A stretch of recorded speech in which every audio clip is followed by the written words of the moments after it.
Good afternoon and welcome everybody to the Ice World in Abingdon, Maryland. I'm David Stearns, joined with IYM Sports Radio's Tom Willms, getting set to call the semifinal matchup between the Virginia Tech Hokies and the UMBC Retrievers. This one should set up to be a really close contest, knowing the history between these two teams in this season. Tom, talk a little bit about the matchups between these two squads. They've met twice. UMBC did sweep the season series, but again, two one-goal games, which has kind of been the theme this entire weekend. Back on October 13th over in Reisterstown, a 3-2 win for the Retrievers. And then in January, going down to the Roanoke Civic Center, traditionally a really tough place for anybody to play. UMBC coming away with a 4-3 victory. Again, securing the season sweep, helping them along to the #1 seed in the South. But this is now a neutral site, even though it's pretty much in UMBC's backyard. But Virginia Tech, they're already in upset mode after defeating Liberty yesterday. Guess what? A one-goal advantage in that game. Looking forward to more of the same. We were blessed yesterday with 4 very tight games, and we're hoping for a couple more today. A controversial win for the Hokies. We got to talk about it. A controversial goal that was called. Many people did not see it cross the goal line, including possibly that linesman that indicated the goal.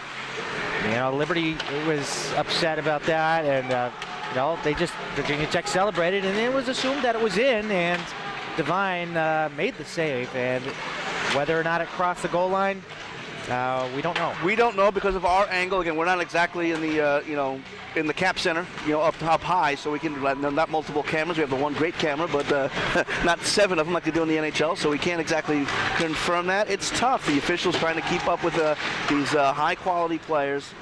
A lot of these officials, they do so many different leagues and so many different levels that at some levels, yeah, they can keep up, but these guys are quick. They talk about, oh, it's only club hockey. You know what? These guys can play. And again, we don't have goal judges for this tournament, so again, it's tough. I mean, refereeing is a tough gig. They get a lot of grief, and I've always tried to defend them. But that same official made a similar call in the Rowan Ryder game as well, possibly costing Rowan a chance to tie that game up. Or it is tough. But imagine being an official or at any job, coming to work, and the best you're going to get that day is ignored. The worst you're going to get is yelled at and booed at by thousands of people. It's a tough gig, and they do it for the love of the game. But having that same official, one game a referee, one game a linesman, making a similar, we'll call it mistake, because from this angle we don't know, but a similar quote-unquote mistake, it's tough. It's really tough. It seemed like the officiating was tighter in that Penn State-Temple game, and yeah, for sure. The penalties have been the story. They were the difference makers. The special teams have been difference makers for all 4 of those games yesterday. And, UMBC getting 2 power play goals in that third period against Maryland. They were down 4-2, and that's what brought them back into the fold and ultimately led to a victory. 4-2 deficit, and then a 5-4 win for UMBC. Maryland playing them quite well. Ooh, and a hard shot there during warm-ups over on Virginia Tech's side. Look at that. Oh, boy. That is Thaddeus Maybaum, one of their defensemen, going down, but it looks like he'll shake it off. I think he's got a little smile underneath that birdcage. He took one, well, maybe it's a grimace, though, right there as he took one right off the shin. But not an impact player by any stretch, according to the stats, but definitely his presence was known out there in the Liberty game, for sure. Yeah, actually Maybaum, a solid defenseman, probably on their third pairing. Yeah. But again, up and down the Virginia Tech roster, they have some fine talent, and they showed it yesterday against a really tough Liberty Flames team. And I say tough for a couple reasons. They are tough to beat, and they are tough on the ice. They are one of the teams that are going to knock you around out there. I mean, Virginia Tech found a way to come away with a big victory, big upset. Yeah. Technically an upset victory as being the #3 seed against the #2. Yeah. And they defied the odds, too, talking about when the last time they beat Liberty away from the LaHaye. I mean, it was what was the stat on that one? I honestly, I don't remember. It's been a few years. Yeah. And when I say a few, at least 5. Man, so yesterday, yeah, like I said, that goal was the difference maker in that one, and it's just the way it goes. In hockey, weird things happen. Pucks being kept in off the linesman, creating opportunities, or they're a part of the playing surface. But then again, everything's subjective when you're a referee, and it's all up to them to kind of make their judgment calls as sound as they possibly can, but everybody was complaining about the officiating in one capacity or another yesterday. But, even some of the winners were like, "Well, that's kind of a weird call." Yeah. And I believe even even Virginia Tech said, "You know what? We don't know if that went in or not, but of course we're going to celebrate and little gamesmanship. I mean, you do the best you can with what you got, and then as far as the officials, again, these guys, you're not getting rich officiating ACHA hockey. So these guys are doing the very best they can. We get the best refs we can get in the area, and you know what? I experienced it last week at the Virginia Tech Rowan game. There was a couple of rough calls, and we saw the look on the referee's face after making one of those calls, and he couldn't reverse it. And he just was like, he was heartbroken that he made the call. Yeah. And these guys, they take it to heart. They play ref for the love of the game because no one's cheering for them. Yeah. And and you had probably the most intense matchup as far as the officiating goes, and that was the Rowan Rider game. Yeah, tons of penalties. I don't want to be a Rowan homer because that's what I normally broadcast for. But saying that, it looked like the officials, or at least the referee, had a bit of a quick trigger as far as not taking, I wouldn't say abuse, or maybe just a constructive abuse from the Rowan bench. I mean, for the first time in his career, head coach John Caulfield got ejected from a game, as much as he's tried to get ejected in games past. But he was not happy with it. He didn't want to, he doesn't want it to be about him. It's about his players. But he had a case in that situation. He really probably did. And I'll be honest with you, the Rowan fans that were here were giving it to the referees, and unfortunately in that one the referees were giving it back, and that's not the way to go. No, as far as an official, even as a player, you just come off and that's it. That's never supposed to be about the officials, and you know what? It shouldn't be, and hopefully for the rest of the tournament, it isn't about the officials, and hopefully they do a fine job. And again, I know that they're doing their best, and we'll just go from there. And it looks like we do have a different officiating crew altogether today, so. Should be interesting to see what their style is like. I don't know their names off the top of my head, but we could find out who they are. But I don't know if we publicly want to release that information if it goes in any direction like yesterday. Yeah, we can release their phone numbers, their email addresses. Again, and it's a tough gig. The availability of information nowadays with the interwebs, it's a scary thing, with privacy and all. But yeah, we're expecting a good crowd here from UMBC, and Virginia Tech usually travels with a solid crowd as well on the road. And they're very well represented in all parts of the country, especially on the East Coast. Yes. But as I think I would love to be down there at the Civic Center down in Roanoke to see a Virginia Tech Penn State game. That'd be fun to watch. It's funny. Virginia Tech, they have one of the better home ice advantages because they play in a former ECHL rink. The old Roanoke Express played out of there. Yeah. They didn't draw crowds back in the day, but Virginia Tech sure does these days. We went down there for a Rowan game. Virginia Tech, Rowan, not exactly natural rivals as far as NCAA sports. Still drew I'd say about 1,500 fans. But when Penn State is in town, Penn State draws anywhere or anything. We said it yesterday. They could play Tiddlywinks on the Moon and they'll still draw 10,000 people. Oh, yeah. And then when they play their in-state rival, Virginia, although the Virginia Cavaliers right now not anywhere near the top of the ACHA D2 rankings, but that's such a natural rivalry. Yeah. They draw 10,000 fans. It's amazing. Do you think that maybe that would be a solid argument, kind of the way that Penn State has grown now a D1 NCAA program? Do you think the same argument can be said for maybe a team like Virginia Tech to build off of that strong fan base? And they thirst for they have a thirst for sports and competition, and they apparently love their hockey as much as they love their football, it seems, as they pack the house. Do you think maybe that's somewhere where they should consider maybe putting a NCAA team down there? One of the NCAA stipulations is an on-campus rink of about 3,000. The rink at Roanoke is probably about an hour away from Blacksburg. So it's even that much more impressive that they get that kind of fan base. Oh yeah, get the buses, load them up. They got a couple buses, they load them up. Plus, the town of Roanoke itself, all the hockey fans have embraced the Virginia Tech as their hometown team. It's their only team. That is their only team. Although I think Radford plays out of there as well. True. But they're Division 3, and they usually get the later time slots of like 10:30. Yeah. Well, it kind of reminds me of George Mason, down in Virginia there, as their games are typically that late as well. But it's a very old school thing. When I was with the Virginia Cavaliers back in '99 and 2000, we would get the 10:30 time slot because it was more profitable for the rink to do public skating at 8 o'clock. Yeah. But nowadays, it's starting to get a lot better. A lot of the teams are getting better ice slots. The double rinks do help. Yeah. But they also realize that these fans that come in to watch these games, they're buying food.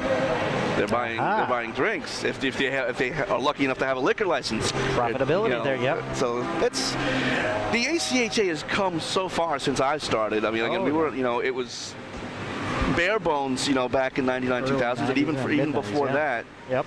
And coming back to bringing it all back around, UMBC back in those days when they were in their infancy, getting beat up by teams like Virginia and Georgetown. Now UMBC is a national contender, a legitimate national contender, especially with 4 in a row. Especially with the effort that they put out last year. We talked about it during one of the pre-games yesterday.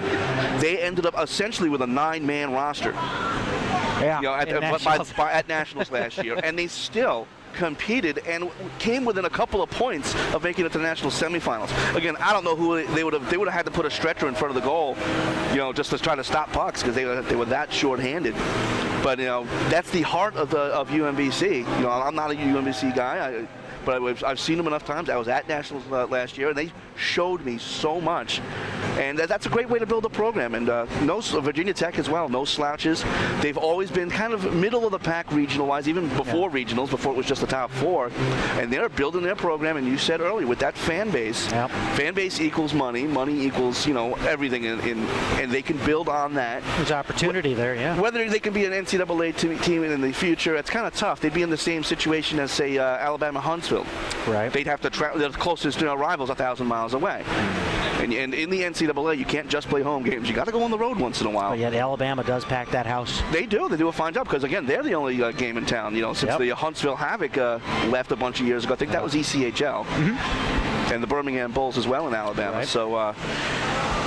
And even there, they're having trouble because although they do pack the house, they still have to travel so much. Everything's a plane ride, or at least a long bus ride. So it's tough. Well, you think about the northern student base that comes down to Alabama and attends school down there. I mean, it works for them, but whether or not it appeals to them to go to maybe like an ECHL game if there is one in town, it might be the thing to do. But if you're competing like on a Friday or Saturday night with something on campus or near campus as far as representing your school, you're going to tend to gravitate towards that more so than an ECHL team that you really have no kind of affiliation with. No emotional connection. Exactly.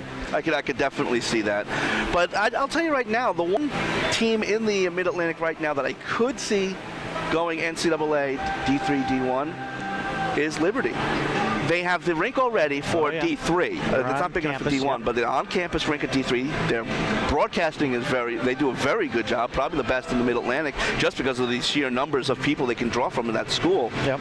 And they have 5 programs to draw from right now. They're only the team in the country, only school in the country that has 3 men's teams, 2 women's teams, and all very competitive. Their women's team is number 1 in the country.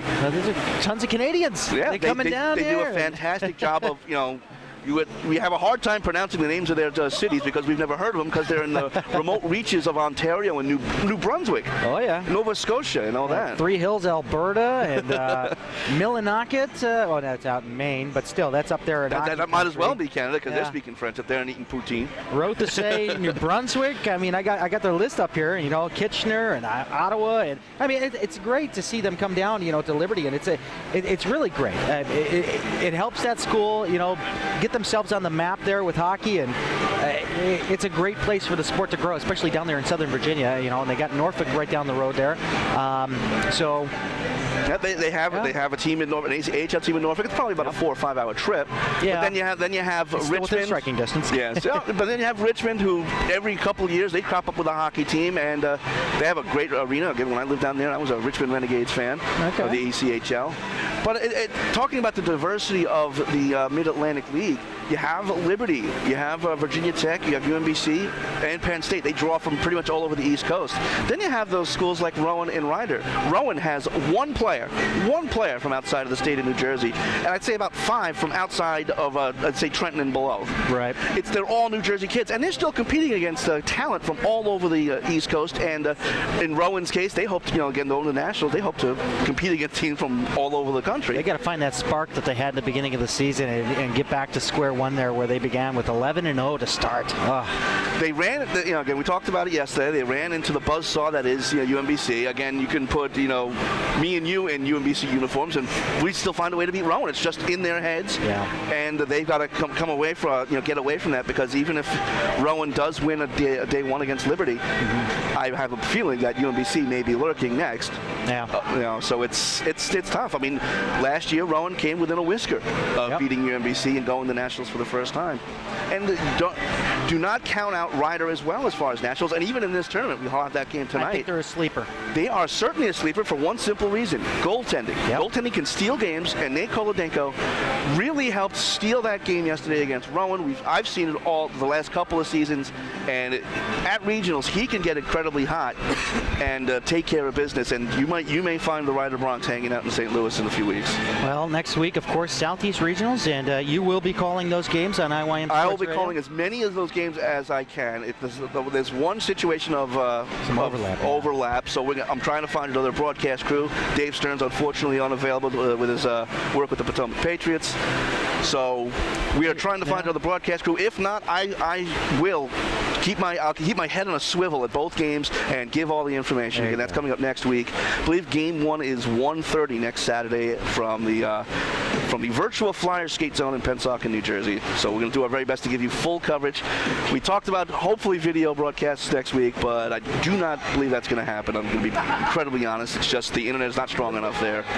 And to be honest with you, all I would hear is, why isn't the video any good? You know what? We'll make sure the audio is fantastic like it usually is, and we'll get the information out there. And the great thing is, even the Central Region, they're broadcasting. I think it's going to be on websportsradio.com. I know that Steve Casson from Missouri State is going to be taking care of the broadcasting at the Central Region in Chicago. Not sure of the other 2 regions, but there's going to be plenty of hockey action to go around, and there's already been a ton this weekend. The Division 3 regionals are all this weekend. And there's one going on in York. That's the Atlantic region. There's in Detroit. There's the North region going on.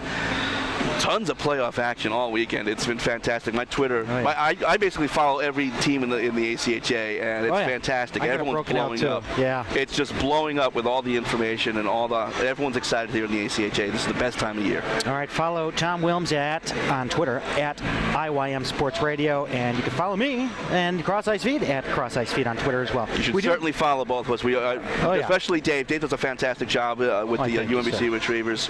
Great job with Rowan. Very entertaining broadcast for here with Dave, and keep it lively. You know what? You have to, because sometimes in the ACHA there's a lot of talent difference between some teams. Once in a while we run into those 16-1 games, and we have to try to keep it interesting. But thankfully, for the most part, this year, at least with my experience with Rowan, there haven't been a lot of blowouts. And Rowan's been blown out a couple times, but there haven't been a lot of that. When I first started in the ACHA, just about every game was a blowout one way or the other, and that was kind of unfortunate. But that was the infancy of the league or of the entire association. It's built so well, and especially once we get to regionals and nationals, the teams are so tight, and it's so exciting. And I'm fortunate this year to be calling the women's Division 3 and the Division 2. So every division but Division 1 has I'll be covering, and I can't wait. It's so much fun. All right, we're going to take it into a break here. We're going to try to solve our internet problem here. For those of you seeing the replay, we are down on the internet right now, but we'll be right back with the start of this contest in a few moments' time. Virginia Tech taking on UMBC in the semifinals. Stay tuned.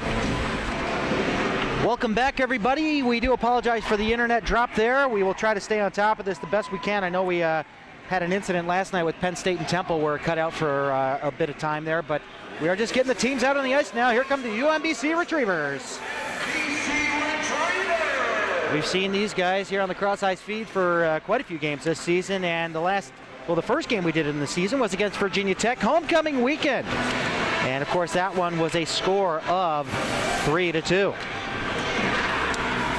You're Mr. Statman on this one. I'll have the play-by-play call for this one. Tom Willms from IYM Sports Radio will cover color commentary. Glad to do it, Dave. And we'll switch off then for the Rider and Penn State game. Looking forward to that one tonight. But first things first, we'll have the announcements here with PA announcer Dave Walls in just a minute.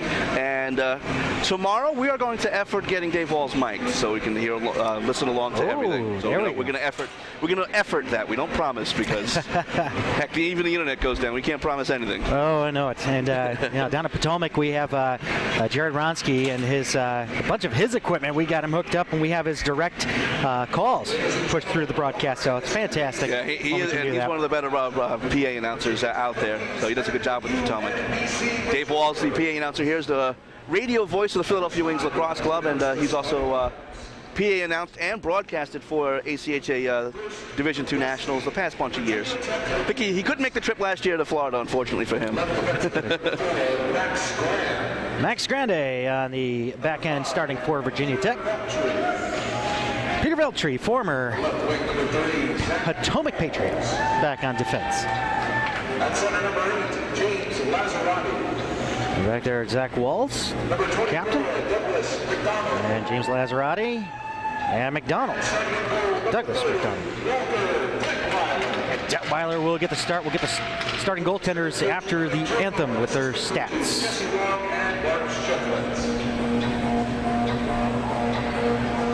And now to the starting lineups for the home team, the UMBC Retrievers. Retrievers wearing their whites here as they are the home squad. Number 7, Nicholas Joss. We are getting some choppiness here on the broadcast. We do apologize, and we may have to cut out here in a second to correct that issue, so we do apologize. And Durante. At center number 12, Matthew Blue. Right wing number 22, Jean-Luc Durante. We'll be right back on the internet stream. We're going to cut back down to a lower bandwidth. We do apologize.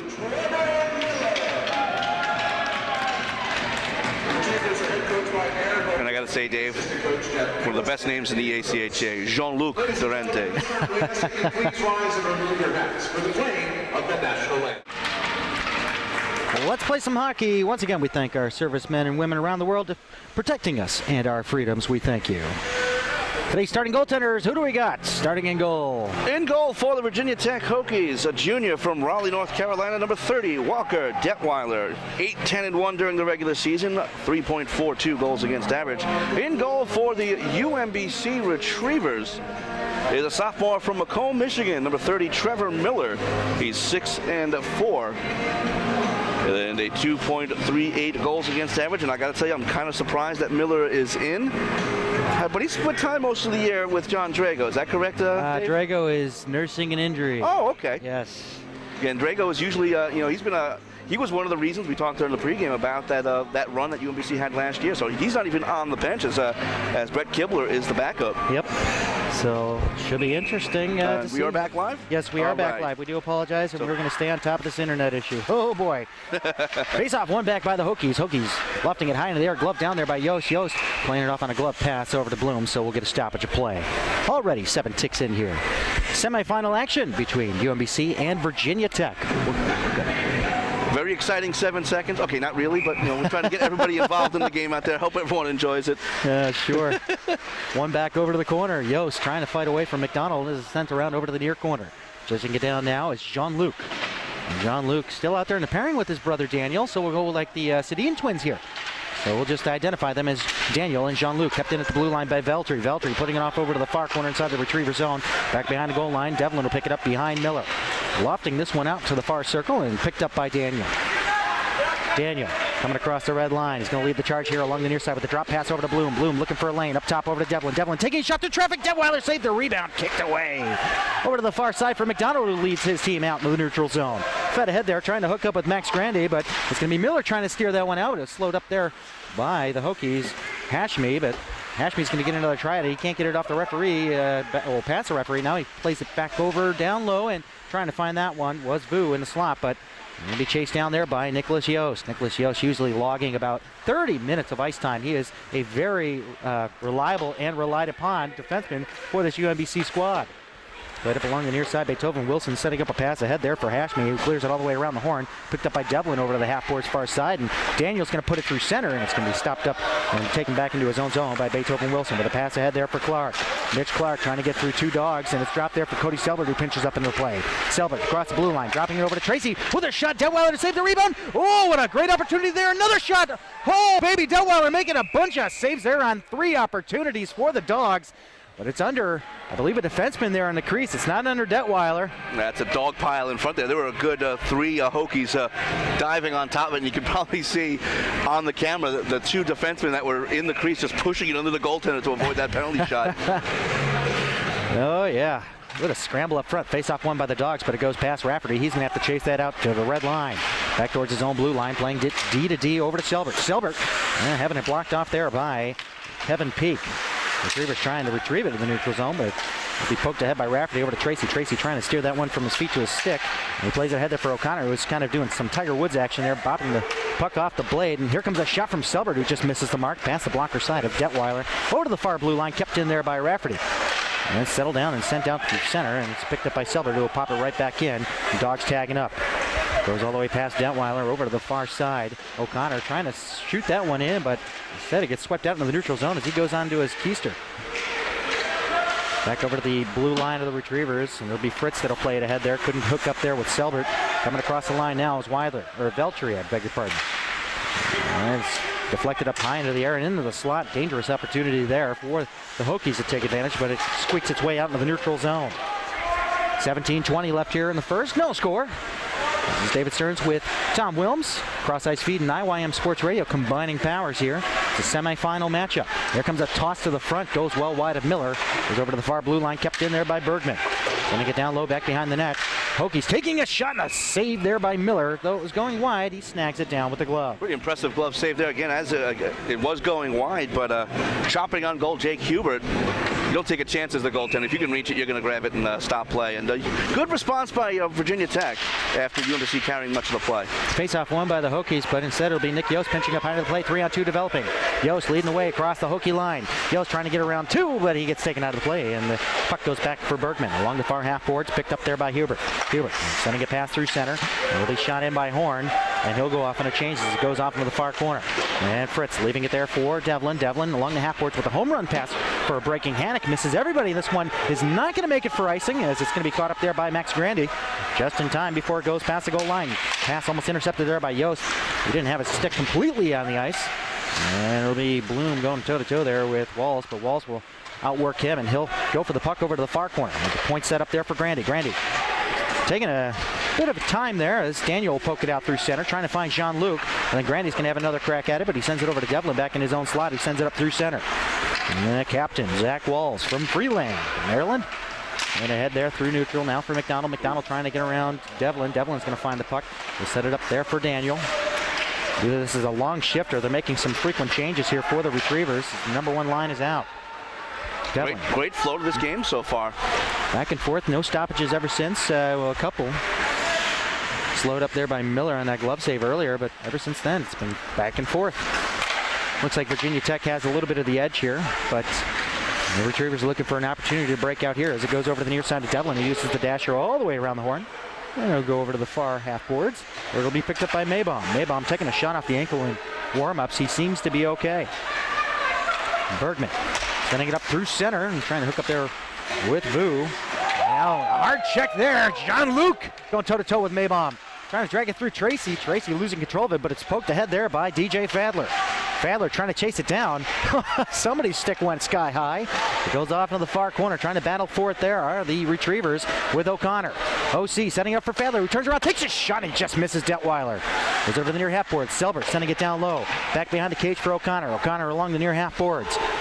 O'Connor surveying his options, sending it down to the goal line, but it's picked up by Bergman, sent up along the boards and out into the neutral zone, where his counterpart Selbert picks it up with a pass ahead for Tracy. Tracy backhanding it in, going back behind Detweiler, where Bergman will find it. Being shadowed there by Fadler, up along the far half boards, and Vu will try to get it up along the boards and out, and he does so as Rafferty will throw it right back in. Detweiler back behind his cage to set it up. Along the far blue line, Vu will pick it up. Vu between the legs of a Retrievers player, but it's picked up by Selbert along the red line, who gets checked into the boards. Oof.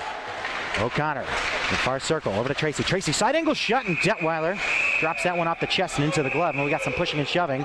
Somebody's got a foot on Hannock. That is the other 27. That's Vu. That's Vu. Vu is a very tough player. He's got a monster shot. They use him at the point for the power play.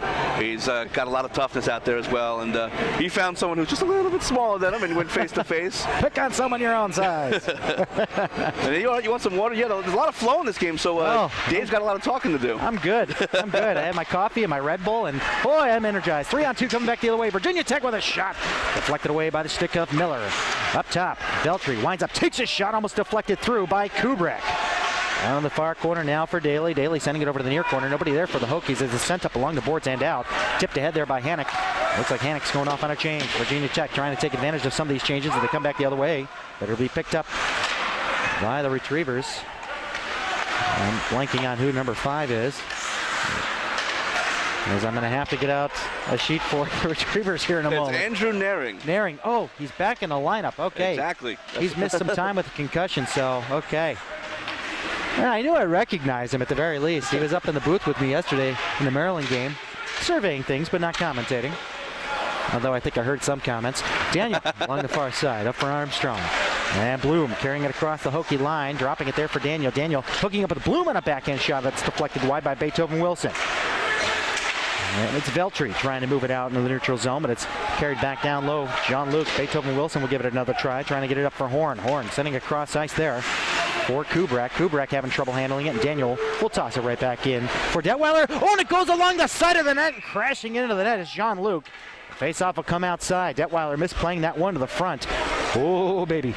The way this game's going so far, back and forth play, it's gonna take. It may take a weird bounce like that to get our first goal of the game. And according to the DJ, we may have a penalty, but I don't believe so. No, I don't think we do. Either that or he just enjoys the theme to Dragnet. No.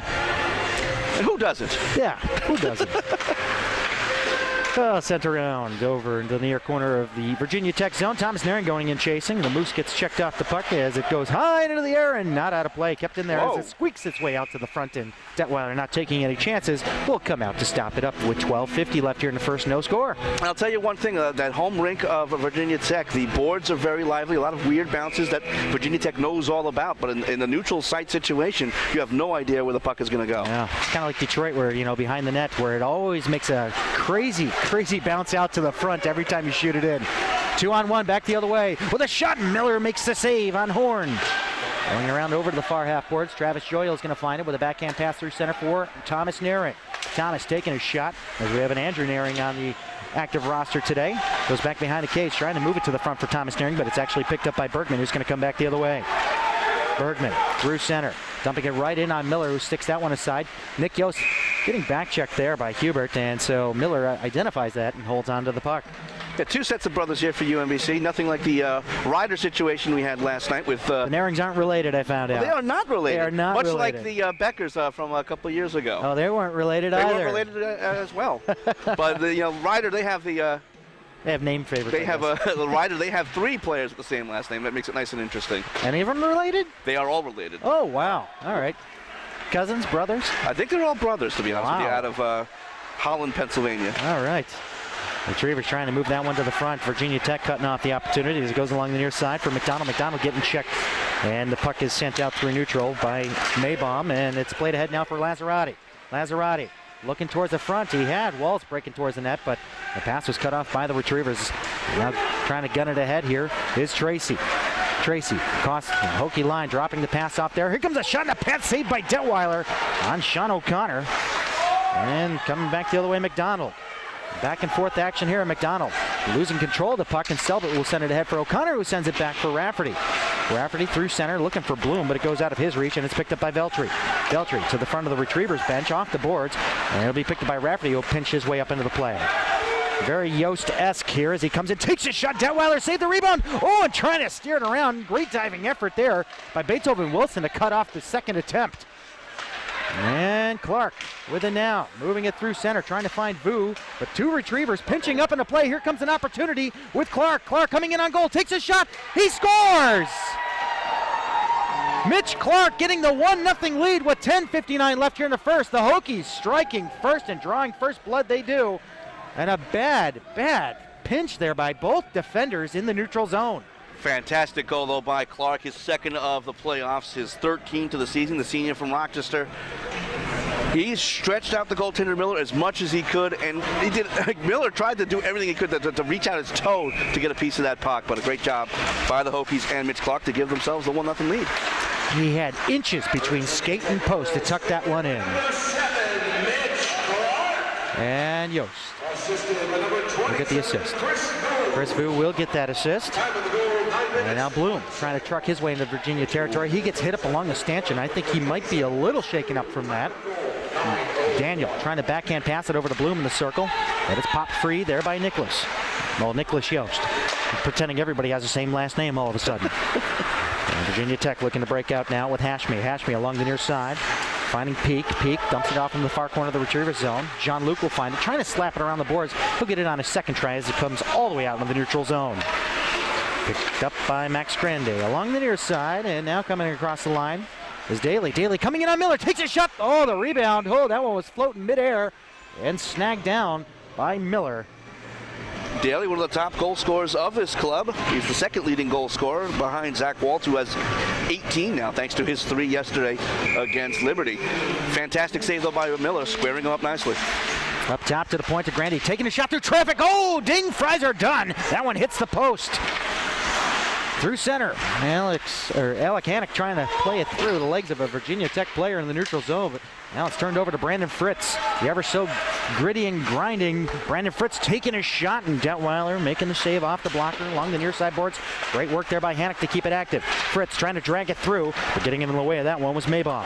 Up along the glass and up to the blue line, not out, kept in there nicely by Selbert, but he shoots it out of play and almost hits a spectator. That low glass, but 9:36 remains here in the first. Hokies up 1-0. It's certainly old school glass here at the Ice World. Around the behind the goaltenders, it's nice and high like you would see in an NHL rink, but then very much old school on the sideboards. You know, the old days when Terry O'Reilly would jump into the crowd and try to beat up fans. Oh, definitely old school here indeed. Yeah.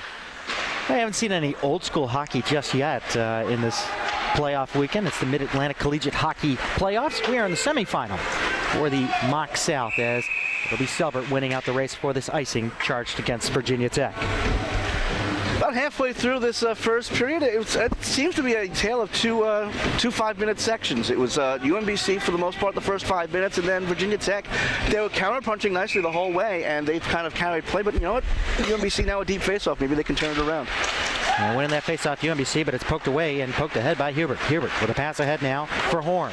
Horn across the blue line, looking for the pass to Hubert, but Hubert was taken out of the play. Yost up for Fadler with a drop off there for Zach Tracy. Tracy moving the puck along here through neutral, across the blue line, winds up, takes a shot, and square in to Detweiler, who holds on with 9 minutes exactly left here in the first. 1-0 Hokies. Yeah, Detweiler very aggressive, top of his crease, probably a good foot or two outside of the blue paint. Just squared it up nicely, and he had no choice but to shoot it right into the VT logo. This game will be rebroadcasted on YouTube. Check out our YouTube page. It's CrossIceFeed, one word, and you can see this in high definition as this one sent up into the separator between these two rinks and bounces right back into the play. That's how much power it had, and Sean Hoppy right next to us. Reach out and grab that one. His heart's palpitating next to us. And a face-off, trying to charge through it was UMBC. It's cleared off over to the far corner, picked up by Veltri. He's going to take it over to the opposite side, turned over there for a second, but picking it up along those boards is McDonald. McDonald trying to squeeze it across the blue line. He does so, but it's going to be picked up by Yost. And great attack there by McDonald, who's trying to get to that puck desperately. Nice diving effort there by Lazzarotti, trying to get it to McDonald. Now we're going to have a delayed call coming up here, and it's going to go against Virginia Tech. Yeah, Doug McDonald a little bit too aggressive trying to come into the zone. If he would have gotten there legitimately, potential 2-on-1 with Zach Waltz, but instead the infraction, and now UMBC goes on the first power play of the game. And we'll bring up a Green Turtle power play for the Retrievers. Visit them at 2 Restaurant Park Drive in Owings Mills, Maryland. They had 2 power play goals in that third period game against Maryland, so let's see if that power play is still hot. Daniel winning it over, comes up top to Yost. Yost over the far side, down low for Daniel. Daniel setting it up there for O'Connor. O'Connor over to Bloom with a shot, and it just goes off the side of the net. Daniel trying to steer that one through on a deflection, but now there's a pileup on 95, and that's found by Waltz and sent all the way down to Miller. Miller putting it up ahead there for Bloom. It bounces off his equipment and goes back for Yost in the far corner of the Retrievers' end. No sense of urgency on attack here. Yeah, very deliberate approach here by UMBC. Very calculated for sure here as it goes across ice over to O'Connor. O'Connor swinging it around over to the near corner, over for Daniel. Daniel looking at his options, sends it up top to Bloom. Bloom looking for a lane, takes a shot, and Detweiler to save. No rebound coming, and he holds on for the faceoff. 1:10 left on the man advantage for UMBC. Good job by Detweiler seeing that puck through the trees. Again, that could have hit a knee, it could have hit a stay skate anywhere, but as he's done throughout the tournament and throughout this entire season, he squares up very nicely and made a good stop. Eagerly awaiting the faceoff. Boy, there was some build-up to that one. One off into the corner. The announcer stopped, and the tension was unbearable. Yeah. Up top to the far blue line, Yost trying to settle this one down over to Bloom. Bloom kicks it ahead over there along the half boards for O'Connor. O'Connor moving it back up top to Bloom, back over to O'Connor along the near side boards. O'Connor down below the goal line for Daniel. There's a pass over his stick, but he settles it down, feeding it to the front. Detweiler saved the rebound. Oh, and he stops that one up as he's tight along that post. Oh, what a fantastic stop by Detweiler. But you know what? Jean-Luc Durante getting right there in front. Great position. And recognizing it nicely was Detweiler, knowing that he only had, being that close, he only had one opportunity just to try to slap it on goal and hope it sneaks through. And a good job by Detweiler making the stop and cover. Just taking the shots is what they're going for here, but very calculated on the puck movement. But the face-off one back to Rafferty, over to Devlin. Devlin settling this one down. Winds up, takes a shot through traffic. Oh, and it just gets deflected wide. Might have hit a body up front, not Detweiler. In net. Devlin takes another shot, looking to play it off Naring. Naring trying to play it off the side of the net as it squirts free over to the near side. Picked up and sent out and misses two Retrievers players all the way down to Miller. 20 seconds left on the man advantage. 7 minutes left here in the first. 1-0 Hokies. Rafferty taking it behind Miller, coming through the slot area of his own zone, up ahead for Fadler. Fadler getting around Vu. Vu giving him a tap. Comes in, takes a shot. Detweiler making the save, and he holds on again. He's got rebound control under control. Yeah, very good job there, especially with a shot there. It was up near his shoulders, near his neck. Probably one of the hardest places to make a stop and control the rebound, but it just dropped right to his knees and able to put the big glove on top to cover. And the face-off will be to the left of Detweiler. 6:41 left on the clock and 7 seconds left on the power play. And it's swept behind the net. Fritz trying to find it as it goes off into the corner. And we're back to five-a-side hockey with 6.5 to go here in the first. 1-0 Hokies. The pass cross ice. Bergman trying to find McDonald, but it's picked up by Yost. Yost turning it off the far boards, trying to find Armstrong, but it comes ahead now for McDonald. McDonald trying to duck away from Fritz. Setting up a pass there. Nobody home there in the slot. Waltz will tap it right back behind the goal line, but Yost pokes it out of his vicinity. Yost coming along the near side. In through neutral. And sends it off into the far corner where it's chased down by Armstrong in the far circle. Behind the goal line, trying to put it on his backhand to the front. Fritz was there waiting. Up along the near side, Waltz getting crunched into the boards. And a point shot and a great glove save by Detweiler. That was a fantastic shot, one-time shot from the point by Yost. It was heading towards the lower corner, and a good job by Detweiler to reach out. He was not exactly set for that one as well, which Yost may have recognized. He just fired it on goal, and good reaction save this time from Detweiler. CrossIceFeed here, joining forces with IYM Sports Radio. Check us both out on Facebook. We have Facebook pages. Give us thumbs up. We would if like us, you please. asked us. Like us, please. Please like us. One back. All the way through. Neat pass. Neutral zone. Now the pass ahead for Jean-Luc. Jean-Luc off into the far corner, all the way around the world, trying to stuff it along the side of the net there as he came through, and I don't think Detweiler saw that coming, but he was there. He didn't have him faked out for sure. It was along the far board. Jean-Luc and Daniel trying to work together, but it looks like the defenders are going to back off engineering, and Cody Selbert on this pairing. Selbert trying to chase it down, trying to get it away from Peak. And it's sent up to the blue line and out. Jean-Luc and Bloom trying to chase this one down, but it's on the backhand of Veltri out to the neutral zone. Tagging up and coming in onside, and Daniel colliding with Veltri, but it comes out to Bloom in the neutral zone. Daniel tags up, and Jean-Luc and Daniel will go in together. And it's taken now by Daly. Daly up along the near boards for Peak, but that puck was bouncing as it slapped away by Padgett. Padgett with a hard check in the neutral zone. Oh, baby, Daly seeing stars. One thing I'll tell you about this game thus far, it doesn't have that playoff snarl. No. They may pick up there as, all right, now we got some physical play. Maybe it's the afternoon start time that's kind of affecting things, but it's an intense game. It's a very well played game, very clean game, but doesn't have the nastiness just yet. 4:49 left here in the first. 1-0 Virginia Tech. Retrievers looking to respond here. They got their fourth line out there. As Joyle's going to put it up ahead now, trying to find Padgett, but it's cleared all the way down the length of the ice, and I don't. Yeah, they waved it off. He called for the icing, and I guess he waved it off. I didn't see a wave, but Virginia Tech now controlling it as it's deflected up into protective netting as Clark tried to put his shot on. Clark with the only goal in this contest. And it was a fantastic goal at that. He came in pretty much on a break and stretched out the goaltender and tucked it around his pad. Simple as that. If it was really that simple, we'd be in the NHL right now. And maybe even a caveman could do it. Over to the far corner, Virginia Tech still controlling it inside the Retrievers zone. Padgett's going to tie his man up there. Is trying to support there is Rafferty. And then it's poked free and taken by Clark. And Haas back down there to the pile. Hashmi up to the front. And a chance there by Grandy. And it's loose. And we're going to have a face-off. That did come off its moorings there, Dave. And, okay. Great blind pass out in front by Hashmi, and right there was Grandy. And he got a couple of bites of the apple, just couldn't beat the netminder Miller. He found the worm. And we were saying apple, not tequila. And Devlin. The face-off win there. The Retrievers coming through to the neutral zone. Slapped ahead now, and it's going to be picked up by Hashmi with a pass ahead for Vu, who takes a shot, and Miller makes the save. Along the far corner, Virginia Tech still buzzing inside the Retriever zone, but Clark didn't see it coming towards him, and it comes along over to the near boards, and it's kept active by Max Grandy, who leaves it there for Hashmi. Hashmi finding Vu off along the far half boards, dropping it back. Padgett will find it. Padgett up along those far half boards. He gets checked off the play by Grandy. Grandy trying to move it in. It's up top for Hashmi and sending it down low for Vu. Vu being tied up there, but Grandy trying to poke it out to the front, finding it up top to the point. Clark trying to look for a lane, takes his shot, and it's easily sticked aside there by Padgett. Padgett trying to chop it free. Devlin will retreat back behind his goal line. Boy, these guys look really trapped inside their own zone. Getting taken down from behind now as Devlin's going to draw a penalty. Virginia Tech is going to go to the box again. And time for another Green Turtle power play for the Retrievers, who are 0 for 1 in this game with 3:16 to play here in the first. 1-0 Virginia Tech. Same kind of penalty. This time it's to Alex Hashmi, who it's an offensive zone penalty, just a little too aggressive. He saw a chance to get towards the front of the cage, but he didn't have the puck, so he figured, I'm going to hold this guy down. You like the aggressiveness, and I'm sure head coach Joe Mullen likes the aggressiveness as well, but you just got to rein it back a little bit and just keep it within the rules, because UMBC has a potent enough power play to make you pay for every one of these. 16 minutes, 44 seconds. Daniel taking that face-off, lost it over to Virginia Tech. Jean-Luc trying to find a puck. He'll wrangle it down, sending it up top to the blue line, over to Yost. Yost back over.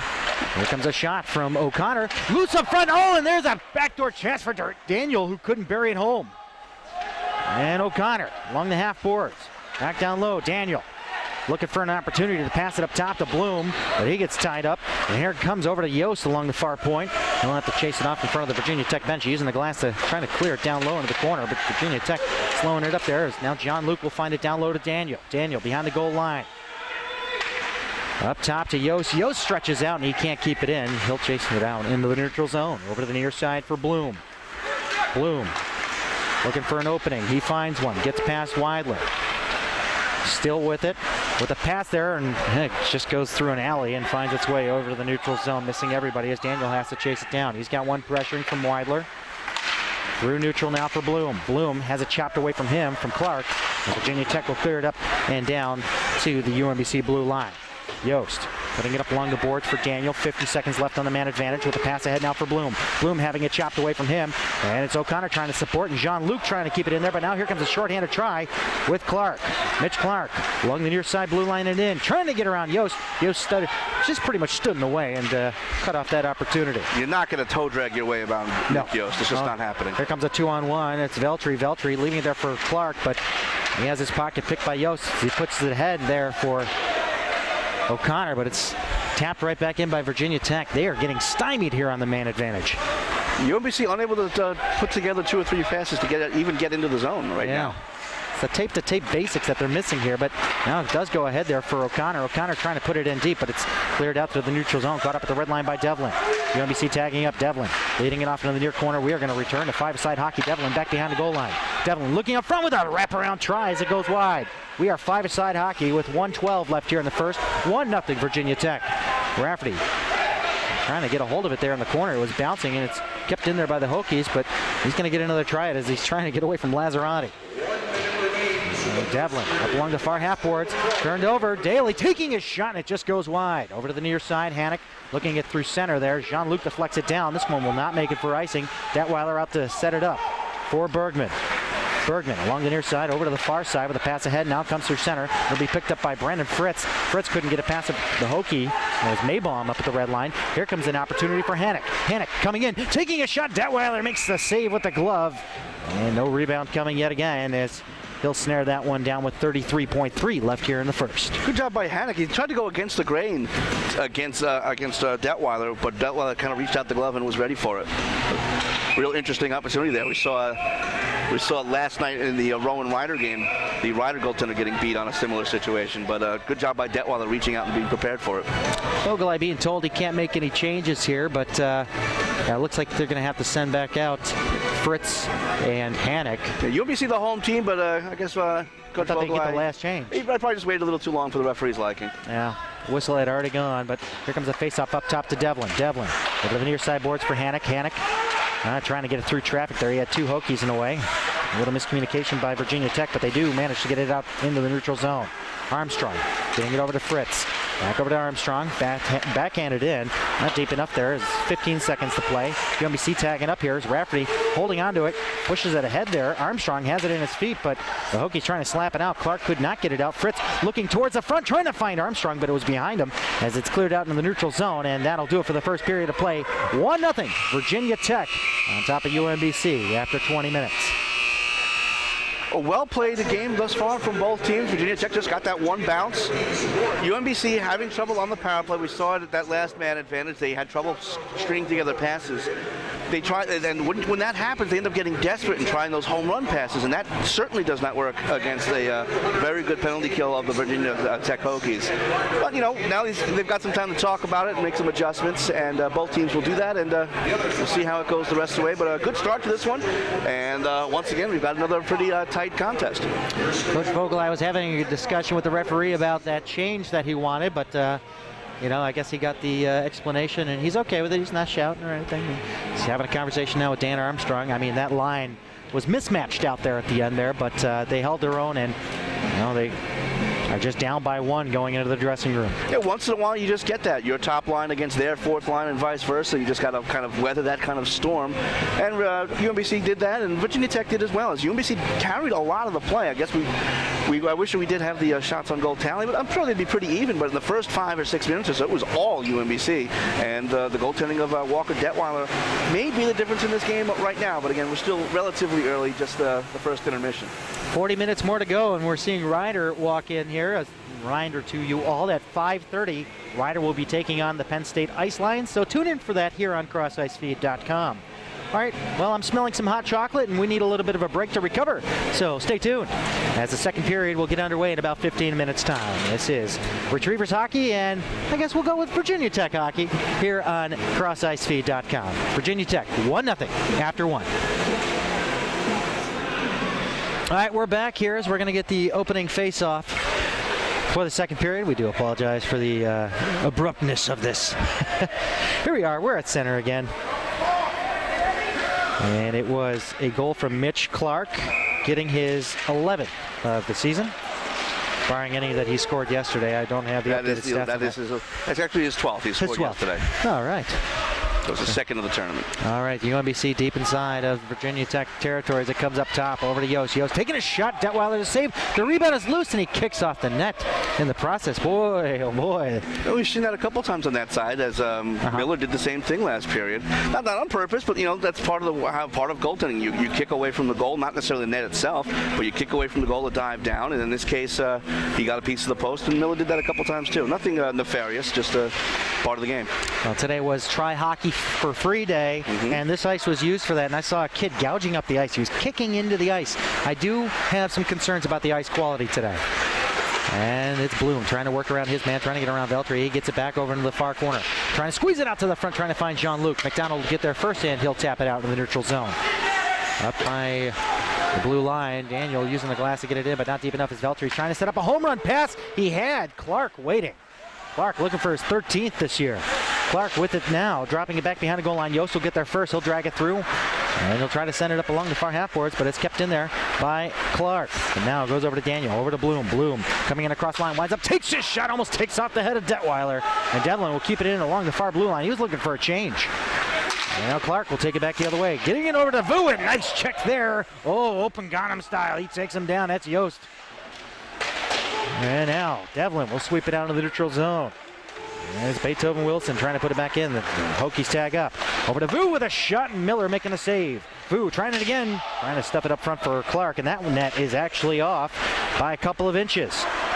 And no stoppage of play. He's trying to move it up to the front is Hashmi, but yeah, now we'll get the stoppage as it goes over to the far half boards. Yeah, similar play this time as he's pushed off the post and it came off. So talking quickly about the... They must be using the magnets from the 90s.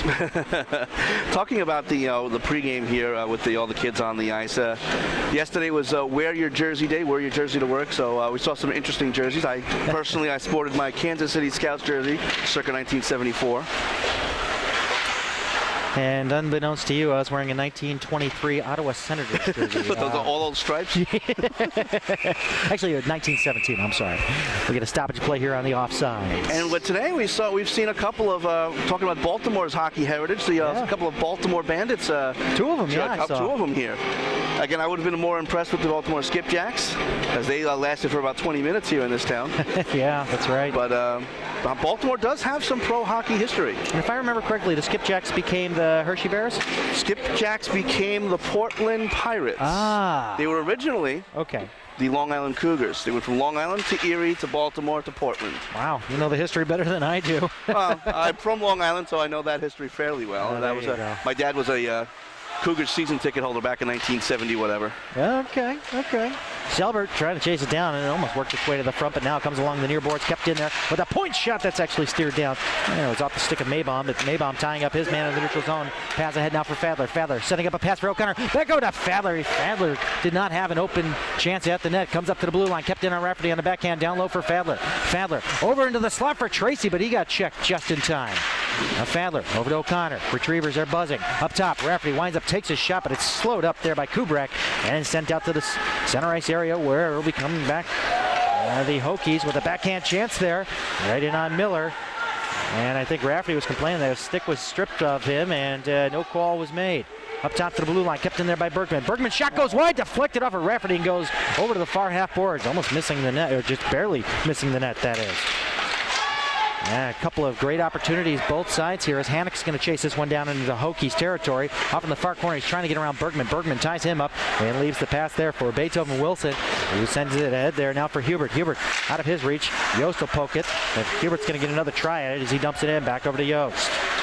Yost coming through center now, pinching up into the play. Brian Campbell style, he uses the low glass all the way around. Beethoven Wilson trying to slow it down, but it's actually turned over to the Retrievers. Now trying to find it are those dogs with Fritz over in the far corner. Fritz looking for somebody, and he finds Armstrong in the corner. Back over to Fritz. Fritz moving it up top to the point to Yost. Yost winds up, takes a shot, deflected through, but it goes wide. Fritz chasing it down now. Fritz ducking away from Beethoven Wilson, puts it along the side of the net, steered aside there. Beethoven Wilson slapping at it there as it comes over to Horn. Horn leading the charge out in the neutral zone. Looking for a pass across the ice there for Hubert, who puts it in. Deflects it off in the corner where it's picked up by Yost. Yost gaining some speed here as he comes through up along the blue line, red line, and sends a pass over to Daniel. Daniel dropping it off for Armstrong. Armstrong taking a shot, deflected through, but it goes wide. Fritz trying to put it back behind the net, and Daniel tried to put it back over to him, but it's picked up now by Walls, the captain, through center for the Hokies. Waltz along the near side, comes in, feeds it to the foe with a shot. Oh man, that one, good connection there, but it just misses the mark. McDonald going over to the far side of the red line, cleared in by Lazarati as it goes all the way over to the near corner for Selbert. Selbert trying to squeeze it past McDonald, and leave it there for Bloom, who comes in to support. Bloom up ahead there for Daniel. Kicks it over to his skate, or his stick, I beg your pardon. Selbert getting checked off the puck there by McDonald, and it's cleared back in by Waltz. Deep behind the Retrievers line. Having trouble with it there is Yost. Yost, he has Lazarati all over him, so it goes over to the far half boards. Where it is Clark. Clark trying to take a shot through Jean-Luc. I beg your pardon, that's Bloom. Bloom trying to clear it out. Kept in there by Lazarati. Far circle. Comes in, takes a shot. Can't get it past Yost. And Bloom will come in there to support. Kept in there by the Hokies over to Clark. Clark near circle. Deflected through. And it just goes wide. I believe Miller may have gotten a piece of that one. Yost back behind his own net. The Dogs having trouble getting out now. Clark keeping it in. Getting it away from Jean-Luc. Back down into the far corner. Coming over to the near side corner. Leaving the puck behind him. And Drew trying to put it up to the front. And he's looking for Hashmi. Comes up to the blue line and out. Jean-Luc trying to settle this one down, but Clark will find it and sweep it right back into the Retrievers zone. Yost finally chips it out in the neutral zone, but it's put back by Veltri. Veltri up to the blue line. And then comes Hashmi. Hashmi to the top of the slot. Deeks around one. Comes in. Takes a shot. Great save by Miller. Miller making another save. Oh, boy. He played him like a fiddle. And it comes out to the blue line and out as it goes past Bergman. Bergman will slap it right back into the Retriever zone. Fantastic toe drag move by Hashmi, but an even better save by the netminder Miller as it goes out of play. And Wrigley Field-esque throws back. I don't know if it hit anybody. Looks like everyone's okay down there. It may have hit the wall and hit somebody after it bounced off the wall, so at least the wall took most of the blow. Oh, baby. Yeah, Ryder, assistant coach and trainer DJ Nork over attending to it. And now back behind the goal line. Virginia Tech still controlling it inside the Retrievers zone. Up top to Bergman. Bergman takes a shot, does not get it past O'Connor, who deflects it out in the neutral zone. Being chased down there. And it'll be Fadler coming across the line now, and they're going to rule it. It was offside. Ooh. Oh, I beg to differ. Tough call there for the official, but he's right on the blue line. A little bit of a better angle than us, but again, a very, very tight play. 14:04 left here in the second. Virginia Tech holding on to the 1-0 lead off of a Mitch Clark goal. He's got the go-ahead goal at this point in the game, but looking to see if the Retrievers can respond sometime soon here. Like I said, yesterday their second period looked abysmal. It was not so good against the Maryland Terrapins, but they came back and won, obviously 5-4. That's why they're here in this game. And it's up along the far side of the neutral zone. Wrangled down by Bergman. It goes over to the near side, trying to hook up there with Kubrak. And it's clipped back out into the neutral zone, and Fadler's going to retreat back into his own zone to slow things up with Rafferty, who takes it back behind Miller, but he's being chased by Peak. Up through neutral zone. Nobody's connecting here on these passes, and Rafferty's going to have to go chase it down along the near side of his own zone. Rafferty still with it, but being shadowed. He'll have to drop it back for Devlin. Devlin looking for a pass up along the boards out of the reach of O'Connor, and it'll be Virginia Tech coming back the other way with Kubrak. Kubrak waiting for his team to get onside as he backhands it down, and the Virginia Tech Hokies going to make some wholesale changes. Fadler cross ice through center for O'Connor, but it's out of his reach as it's picked up by Veltri. Veltri getting taken out of the play there. Comes up top to the blue line and not out. Kept in there by Rafferty, who pinches in. Fadler trying to chase it down low, but he has his pocket picked by Max Grandy. Grandy along the near side. Grandy trying to get it past Tracy, who takes him out in a check.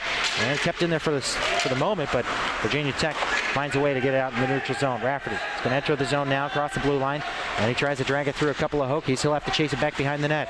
O'Connor back up the point. They're going to have to switch sides, or switch places here.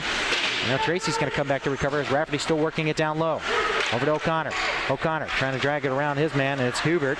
Comes up top. O'Connor down to Tracy. Tracy on his back into the... Oh, he's trying to look for the back door. O'Connor was breaking in there, but Virginia Tech cleared up to the blue line. Not out. Kept in there by Rafferty. Rafferty working hard here in the Hokies zone.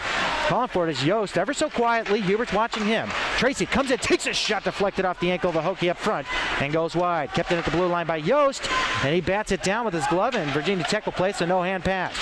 And now finally a chance now. Oh no, they're going to keep it in there. Wow, really tight at the blue line by Fadler. And it's cleared down low. Grandy's going to have it now. He's being challenged there by Thomas Naring, and some changes being made by the Retrievers. Here comes Fadler with a shot. Detweiler makes the blocker save. Back behind the goal. Stuffed out front, and nobody there for the Retrievers, and Virginia Tech Hokies are going to get charged here with the ice.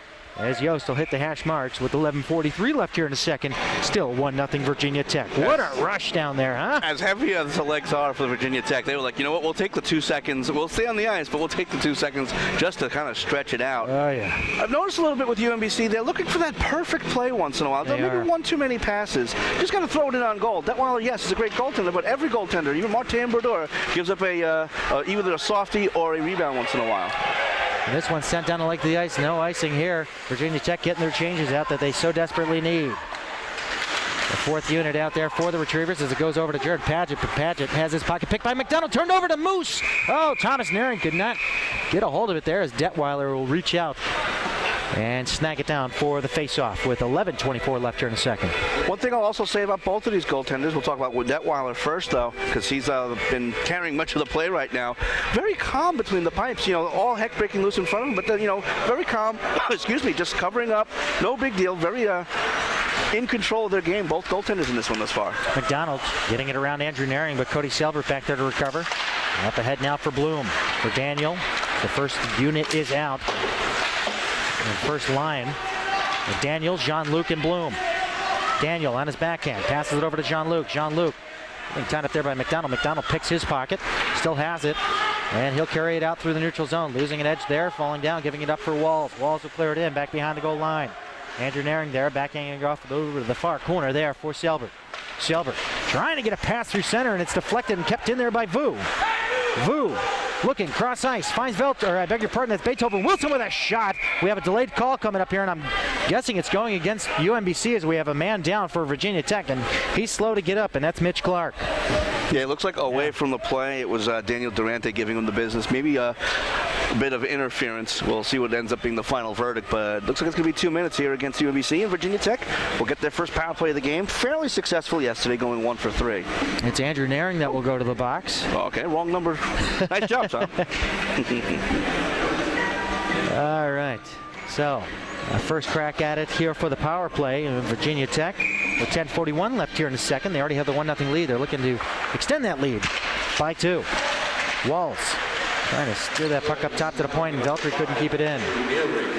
Goes over to Bergman at the red line, trying to get it through O'Connor. He does so over to Walls. Walls trying to hook up there with Hashmi, but it's turned over and cleared down by Devlin, and Bloom will support that one and deflect it down deep into the far corner of the Virginia Tech zone. Down there to pick it up is Bergman. Over to the near side of Veltri. Veltri cross ice feed over for McDonald. McDonald across the Retrievers line, still with it, getting around one. Coming up to the front with a shot. Oh, and a great save by Miller. Oh, he got a stick on that one, deflecting it behind the goal. Walls looking up top. Veltri sending it over to Bergman. Bergman, top of the circle, takes his shot. Doesn't make its way through traffic. Now it does, and it's swept up and sent down the length of the ice over to Detweiler off in the far corner of his own zone with the pass up ahead. UMBC getting its second unit out, cut off by Yost. Yost coming in one-on-one on a shorthanded try. Yost comes in, takes his shot, deflected wide, looking to put it up front. He had Zach Tracy coming towards the net. Now Virginia Tech looking to break out. Yost is going to go off on a change, and it's Hashmi through center now for McDonald, who leaves it ahead there for Vu. Vu having trouble handling it there as it squirts free out into the neutral zone for Veltri. And Max Grandy coming across the line. Going wide over to the far corner. Looking up top, finds Veltri. Veltri winds up, takes a shot, goes off the ankle of Hannigan out in the neutral zone. They're trying to get back on sides, and they're going to touch it, and they are offside with 32 seconds left on their man advantage with 9:13 left here in the first. 1-0 Hokies. Hashmi just couldn't get out fast enough. Keep an eye on the power play. Actually, yes, he's still on the ice. It's keep an eye on Chris Vu. Oh, yeah. He's playing center right now, but sometimes he does quarterback from the point. He's got a rocket. Armstrong finds it and sends it down the length of the ice. And it'll be picked up by Max Grande. Grande along the near side on the neutral zone, coming across the Retriever line, still with it, but he loses control of it through the feet of Rafferty, and it's picked up and sent down the length of the ice by Selbert. Fritz going in with Clark. Detweiler back behind the net. He'll set it up and send it around the horn. And it's back the other way. And then Virginia Tech with a chance here as we're back to five-a-side hockey. Looks like on the internet side we've lost some contact, so we're Dave, back. Oh, we are back online. We are back. We do apologize for the cutoff there. We are back to five-a-side hockey. And that's sent up top to the point to Vu. Over to the near side. Beethoven Wilson trying to take a shot through Fritz. Fritz will drop it back there for Rafferty. Actually, he probably had a slap back by Virginia Tech, but it comes through center now. Dan Armstrong couldn't get a hold of it as Beethoven Wilson puts it along the boards and all the way down the length of the ice. No icing. Rafferty's there to play. Rafferty slowing things down here with 8:10 to go here in a second. 1-0 Virginia Tech.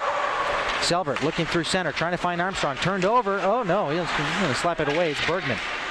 Bergman almost turning it over there, the alternate captain for the Hokies. Rafferty through center, losing control of it. Here comes Walls. Walls across the line, winds up, takes a shot, and Selbert blocks that one. Selbert had no idea where it went. Up top to Bergman. Bergman takes a point shot. It goes off the side of the net. Over to the half boards, back over to Bergman, up top at the point. Bergman taking a shot, deflected through, and it just goes wide off the glove of Miller. Over to the far half boards. Bloom will take his check into the boards as supporting there is Armstrong trying to free that puck. Turn back over to Virginia Tech, but now Selbert's trying to get a hold of it. Back along the side of the net. McDonald was working hard for the Hokies. Thomas Naring trying to move it up along the boards and out.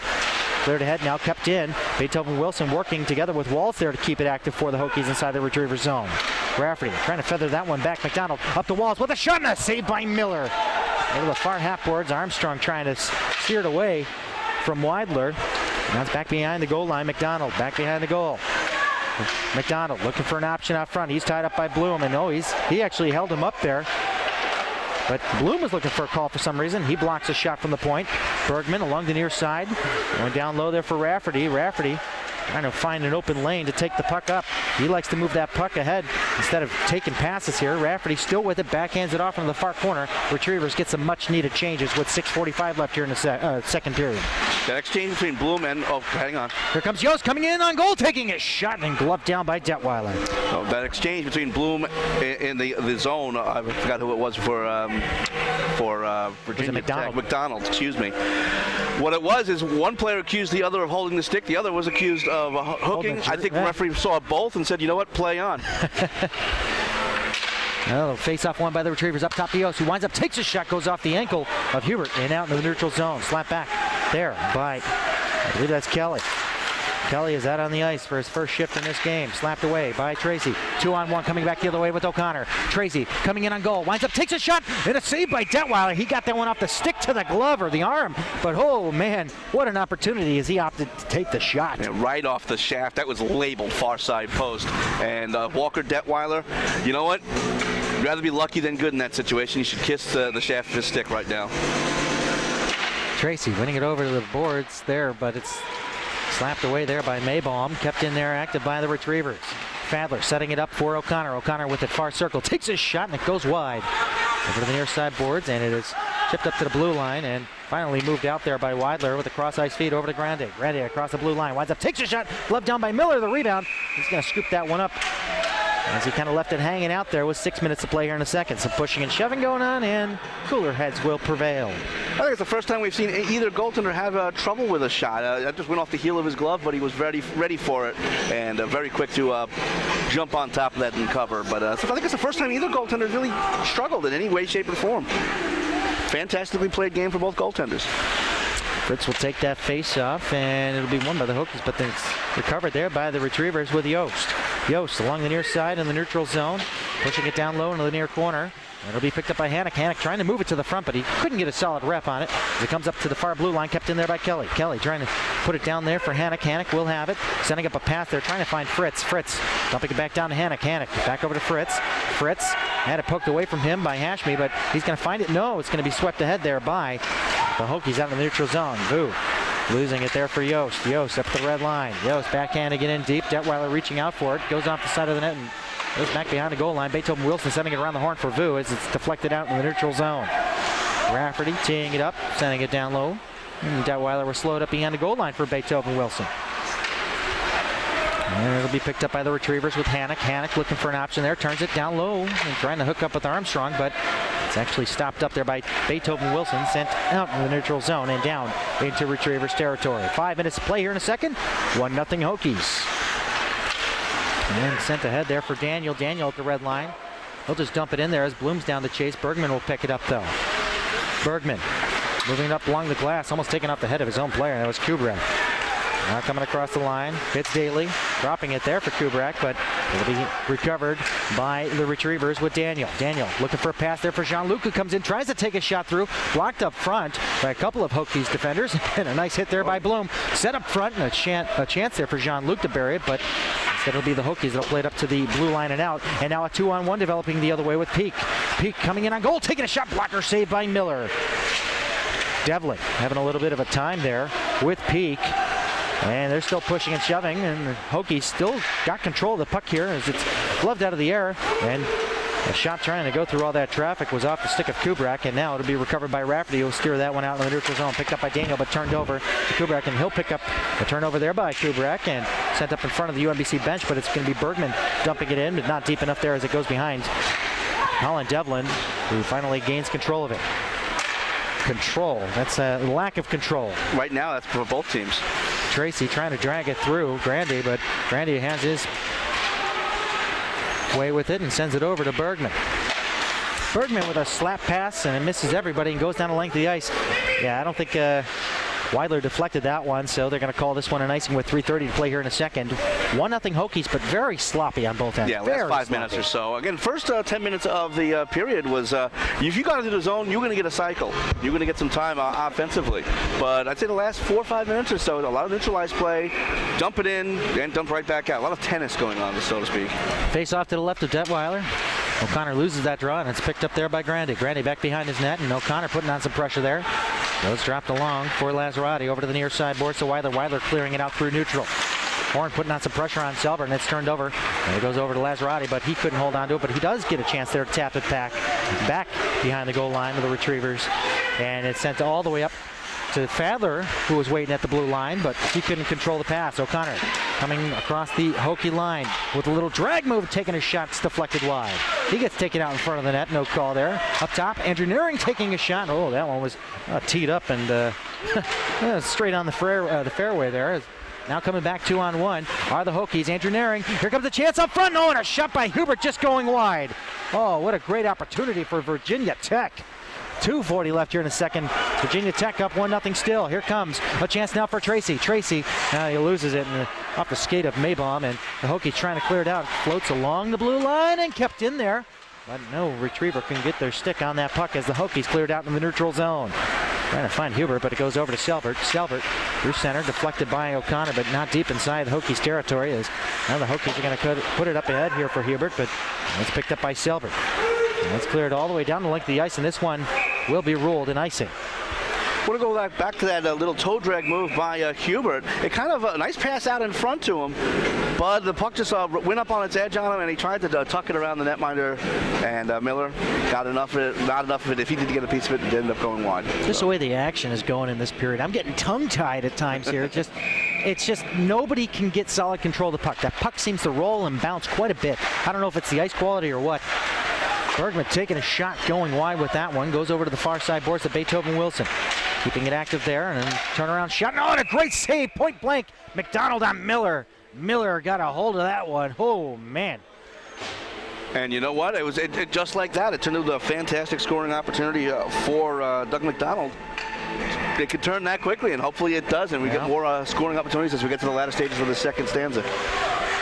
And it'll be Yost back behind his goal, curling around over to the near side, up ahead now for Hannock. Hannock looking for options. He finds Fritz. Fritz at the red line, clearing it all the way around the world, and Bergman will pick it up in the near corner.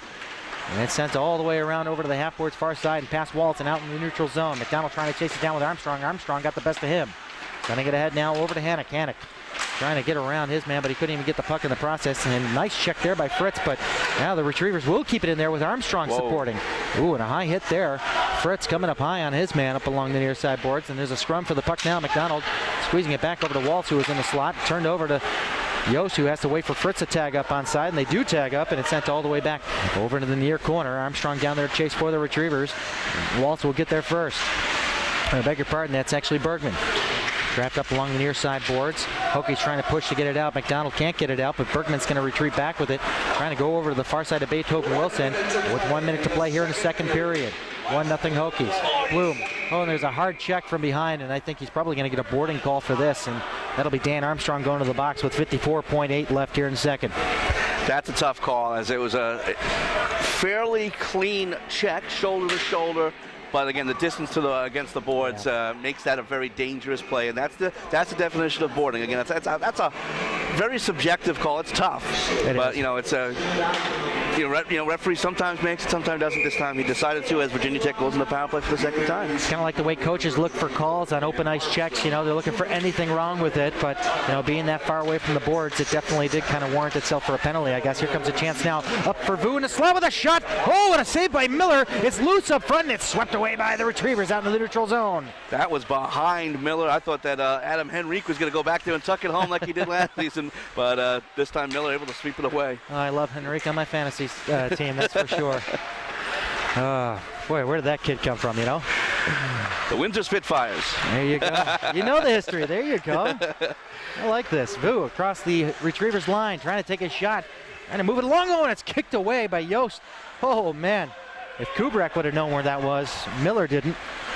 And sent along the far boards with 10 seconds to play here in a second. The Hokies back at the red line with Clark. 5 seconds coming up here, and they're looking for one last rush here, but no, they're slowly realizing, time's about to expire.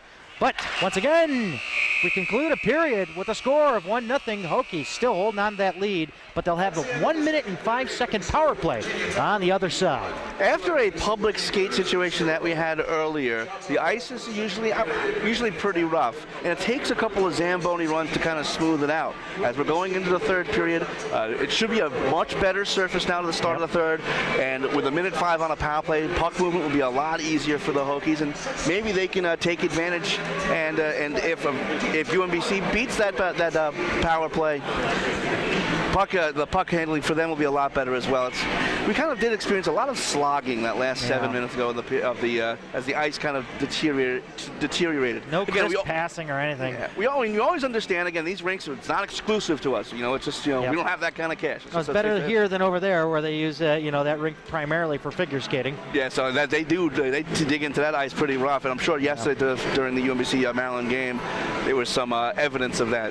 Oh, there was, and some areas were missing paint. Now seeing concrete, I'm like, I hope the ice is deep enough over there, but it wasn't an issue. So yeah, we experienced that a few years ago up in Lawrenceville for the Mid-Atlantic. We had to actually stop the game for a good 40 minutes, and they had the Zam it over and over and over, throwing down as much water as possible. Lots of ruts, huh? Yeah, well, there was right inside the Zamboni door. It was concrete. You'll get that in some rinks though, where it just builds up. When they come out, come off the ice and just leave that pile of snow there. It's either built up too much or too little because they bring it up there and they're shoveling away at it. Either they got a shovel or just a push mop or what have you, or a squeegee.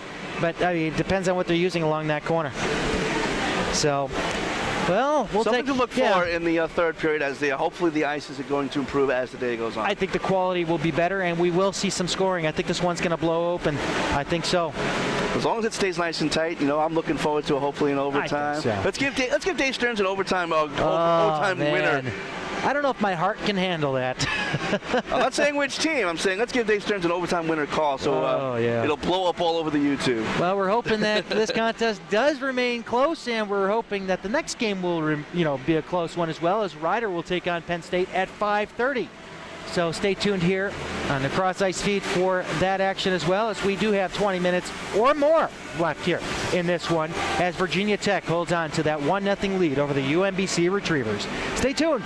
It's the Cross Ice feed and IYM Sports Radio, fighting evil and joining forces with lasers. Follow us on Twitter at IYM Sports Radio and at Cross Ice feed. Stay Meanwhile, tuned. at the Call of Justice.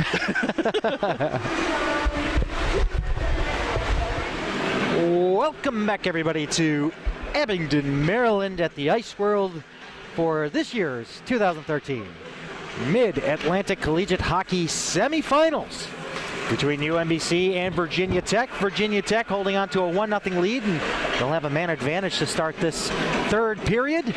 1:05 to be exact. A carryover from Dan Armstrong's penalty on a boarding call. Yeah, it was a tough call for the official, but in his mind he had to make it. And a chance here for Virginia Tech to increase their lead. As we remind you, in about an hour and a half, we will have Rider Penn State in the MACH North championship game, so to speak, but it's a semifinal leading to tomorrow's final at 9:45, seen here on Cross Ice Feed with the help of IYM Sports Radio. Face off one back by Virginia Tech. Yes, we fight evil with lasers. With our forces combined, we are Captain Planet. Across the line. Bergman looking there from McDonald. McDonald up top to the blue line to Bergman. Back over to McDonald. Down low behind the goal line for Hashmi. Hashmi looking for options here. Well, they have Veltri wide open over here, but Bergman hands it over to Veltri along the near circle. Going to the front, looking for somebody backdoor there, or a deflection up front at that. So we have 35 seconds left on the man advantage for Virginia Tech. Along the far boards, McDonald trying to find it, but Yost will find it instead and send it all the way down to Detweiler.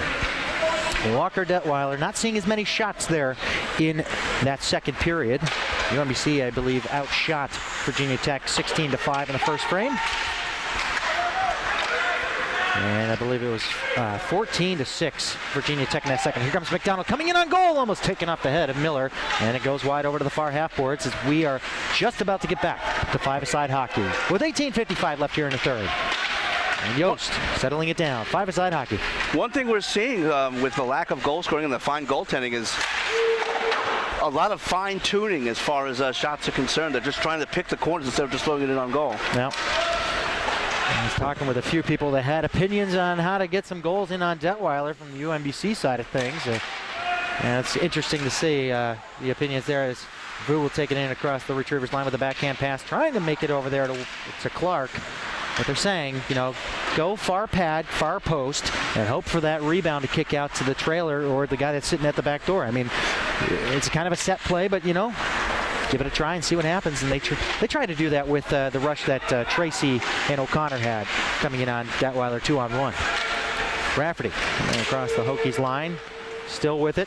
There's a stick in the way, takes a shot and easily gloved down by Detweiler, and I think that stick had some impact on that shot. Yeah, just a little bit. It wasn't, you know, obviously a good stop by Detweiler. In between periods, to talk to the referee about the ice conditions, we were kind of harping on that, and it seems we were harping on it a bit too much because he said, you know what, there's no obvious ruts. It's a little rough, but nothing out of the ordinary. So a good job by the folks here at Ice World setting up the ice after a public skate. Just sloppy play, I guess. And Selbert taking a shot, looking for that rebound was Daniel. Up at the blue line, kept in there by Rafferty. Down low to the far corner, and it'll be settled down here by Virginia Tech with the pass over to the near side boards, over to Daly. Daly ducking out a check, but they left the puck behind him, and a hard check there by Daniel. All right, beg your pardon, it's Jean-Luc. It's not like their numbers are similar or anything. Very far apart. Comes over to the near side for Jean-Luc in the neutral zone, and he misses it. It's Selbert there to recover, trying to find it over to Bloom, but here comes a chance now. Kubrek coming in, taking a shot, deflected by Rafferty out of play, and a face-off will be to the left of Trevor Miller. Couple of deflections here and there. Again, it's still kind of slogging play, but, you know, they're setting up things a little bit better now. And, you know, that may just be the desperation of both of these teams. They don't want to make that mistake, so they're being very deliberate in their approach. Not trying to do too much, but although once they get a decent shot, they do try to do too much. They try to bank it off the post instead of just throwing it on goal. Widely winning that face-off up top, over to Grande, over along near the near corner there. Set up front. Oh, it's deflected by Devlin on Miller, but Miller makes the save. Coming back the other way. Tracy trying to set a pass over to O'Connor, but he could not handle that one as it comes up to the red line, and Fadler tries to support there, but Weiler will walk away with the puck with a pass to Horn, and Horn gets knocked on his keister by O'Connor. Tracy trying to get a break here, but Grande will catch the puck. Back in his own zone, all the way past everybody, and right in on Miller, no icing. Miller sending it high and into the glass. A few fans ducked, but it stays in play. Tracy across the blue line, winds up, takes a shot, and right in on Detweiler, and he holds on. And Tracy crashing the net, but a little tied up there with Grande, but regardless, we'll have the face-off with 16:46 left here in the third, 1-0 Virginia Tech. That was a really nice shot there, though. Right, it was right into his gut, but, you know, he didn't try to do too much. Tried to look for the rebound that were, you know, thanks to Detweiler's fine play, there was none. But, you know, nothing too fancy. They're just trying to get back to the basics. Yep. And Bergman coming out now, 2-on-2 with Virginia Tech. He'll dump it in. McDonald down there to chase with him, but there's going to be McDonald over in the near corner with it, trying to get away from Selbert. Selbert trying to poke it away. McDonald gets checked there by Fritz. Rafferty finding the puck along the glass and out in the neutral zone. Hannock will pick it up at the red line. Sending it back for Rafferty. Rafferty coming up, taking it right in onto Detweiler, who will glove it down, and he'll opt not to play it and get the face-off. That's a pretty good sound strategy for UMBC right now. Get that deep face-off, get that cycle going. Unsuccessful thus far, but once they do, they can be absolutely blistering. Fritz trying to power his way through that faceoff as Bergman sending it around the glass all the way out into the neutral zone where it's caught up by Selbert. Selbert playing it off the boards to himself. He'll dump it right back in, missing the face of the referee. Had to shield himself. It came within inches. Hokies now trying to look for an exit strategy here as McDonald have to pop it back to Bergman. Bergman, he had his pass cut off there and it's kept in just for a moment by Hannock, and Hannock will go back over in front of the Virginia Tech bench as Retrievers tag up with Armstrong. Armstrong carrying it in deep. He's got two Hokies pressuring there, and here comes a shot. Oh, and a pad save by Detweiler. Oh, that one was so unsuspecting. I don't think he was ready for it, but he made the save regardless. Coming back the other way is Lazzarotti, setting up a pass from McDonald to the front. The shot, they score! Peter Veltri making it 2-0 Virginia Tech. That was like a 3-on-1. It was a perfectly executed 3-on-1. Veltri he had an open net as much as Miller did all he could to try to reach across. There was no chance. A brilliantly executed 3-on-1 using all three members. And Veltri knocking home his 9th of the season, giving the Hokies what may be an insurmountable 2-goal advantage. And UMBC trying to find a way to claw their way back in this one as they are in a 2-0 deficit, but as they always say in hockey, the most dangerous lead is a 2-0 lead. Yeah, you can get really complacent as you're the team with the 2-goal advantage. You give up the next goal, the team trailing now by 1 would have all the momentum. So that's something that Virginia Tech will have to look out for. Yost over to the near side boards on the neutral zone for Devlin, but he has it chipped away from him by Clark. Devlin back to Chase. Over to Bloom. Bloom rolling back in his own zone, sending it through center. Nobody there to pick it up. And it's sent down the length of the ice by Virginia Tech. No icing. And Devlin will pick it up behind his tender as Vu puts some pressure on him and checks him into the boards. Yost back over to Devlin. Devlin back for Yost behind the goal line. Over along the right wing for Bloom, who turns it over. Here comes Hashmi, sending it down back behind the goal line where Devlin's going to go back there to retrieve it. Over to the near side boards, Clark keeping it in there. Mitch Clark sending it over to Vu along the far corner, but he has his pocket picked by Daniel. Tries to put a pass ahead there for Bloom, but Bloom gets squeezed out of the play. And now it comes up to the red line where Devlin will try to pinch it away from the Hokies, and a 4-man check involving the referee forces the puck back to Yost in his own zone. Yost through center. He'll carry it on across the blue line, dumping it in over to the far corner, but it'll be picked up by Bergman. And no challenge here, really, by the Retrievers. I'm not sensing desperation yet.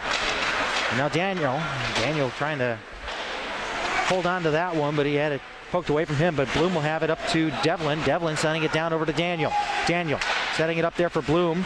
Bloom coming across there. He'll turn around, take a shot in on Detweiler, and he makes the save. He looked behind. He wasn't confident that he had it. And you were talking a couple of seconds ago about UMBC getting desperate. I don't know if they have really any need to get desperate just yet. It's still plenty of time, but also they've carried much of the play. While Virginia Tech, although they lead 2-0, they were just 2 odd man rushes. Face-off won by the Retrievers to O'Connor. O'Connor tried to take a shot, but the puck was bouncing. It goes back to Rafferty, back at his own blue line. He'll drop back into his own zone, trying to get away there from Peak. Going D to D over with Kelly. Through center now for Tracy. Tracy had his pocket pick. It's turned over to the Retrievers. No, it's bounced right back by Peak. It's Kevin Peak doing some great work out there, putting out some pressure. Now Rafferty's going to have to duck back behind his cage, trying to get away from a trailer, and that is Tyler Daly. Up through neutral, turned over to Veltri. Veltri with the most recent goal for Virginia Tech. Dumps it into the Retriever zone. Kelly around the back, sending it over to the half-boards near side for Sean O'Connor, who loses control of it, but he'll have to chase it down behind the goal line. He's being pressured by Horn, sending it around the boards and out in the neutral zone. Picked up by Max Grandy. Grandy trying to put it in deep, but the Retrievers stop it up at the blue line. And were you calling for a hand pass there? Yeah, it looked like there was going to be one, but that was touched up by Virginia Tech. And it's Rafferty back in front of his goal. He'll stop it up behind his goal. Horn buzzing around there, trying to get Rafferty to make a move. Tracy's pass through center was stopped up by the Hokies, and they'll dump it right back in where Miller's back behind the goal to set it up. Going in there hot was Weidler, but it'll be Kelly, far corner. All the way past everybody and right in on Detweiler, so no icing. Bergman back behind his goal. He'll carry it out. Along the near side for Waltz, through center, and a pass over to Weidler, and he'll dump it right back in to the Retriever zone where Virginia Tech seems to be pretty comfortable when they get control. Now the puck is under a body there as it's swept out from underneath Hubert and off over into the far corner where Fritz will find it with a soft pass that got slowed up there. Here comes Waltz coming in with a shot, and it's blocked. Thomas Naring trying to wrangle down the puck. And Yost with an effort here, trying to get it up to Fritz, but it goes back deep over to Devlin, back behind the goal. Push to the front, nobody there for Virginia Tech. Virginia Tech really keeping some solid pressure here on the Retrievers. Waltz over along the far boards, winds up, takes his shot and misses the mark.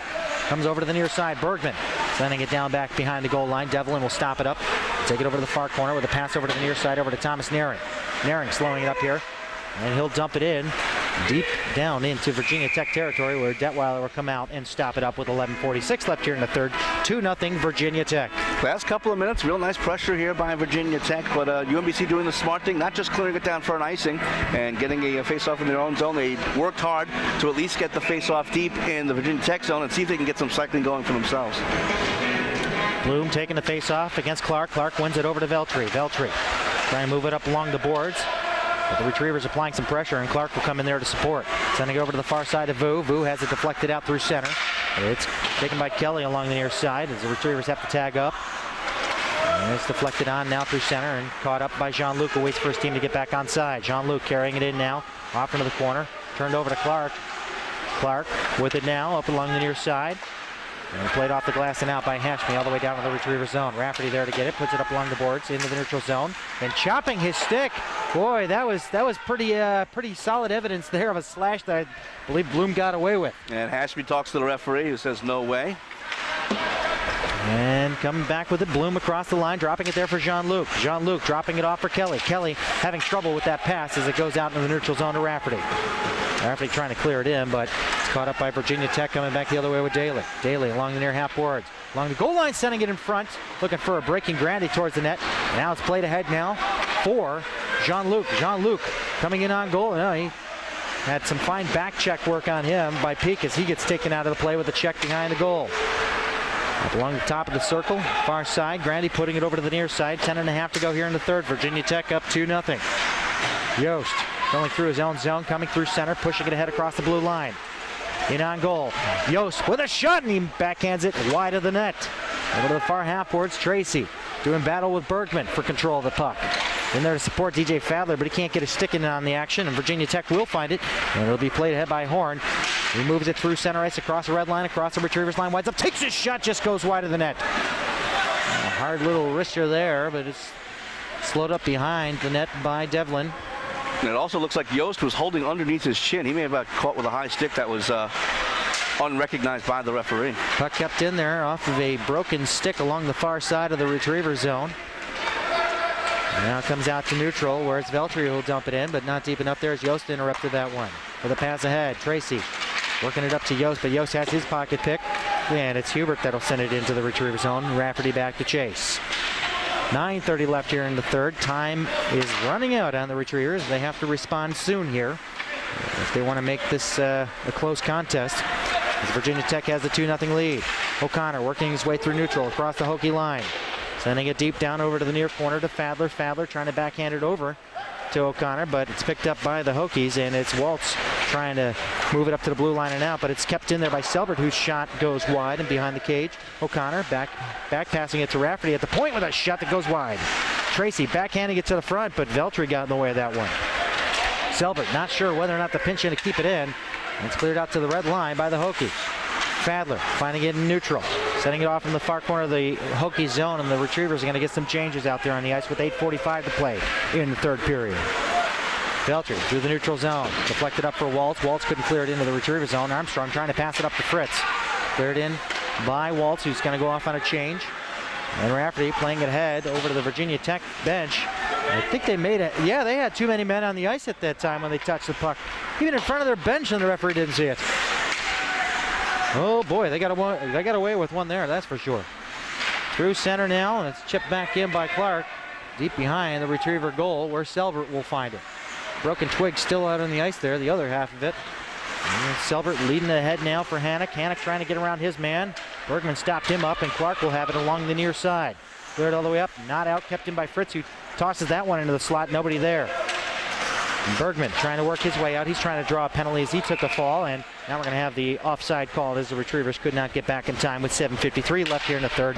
2-0 Hokies. Yeah, Fritz certainly got tone on that one, but Bergman went down a little too easy for referee liking, and for our liking as well. We're both looking at each other going, yeah, nice try. Try to sell it, yeah. Just kind of, oh, there's a whoa. One thing to keep an eye out for the last 7:53. How much time is Nicholas Yost going to play? He's a stalwart out there. He eats up a lot of minutes.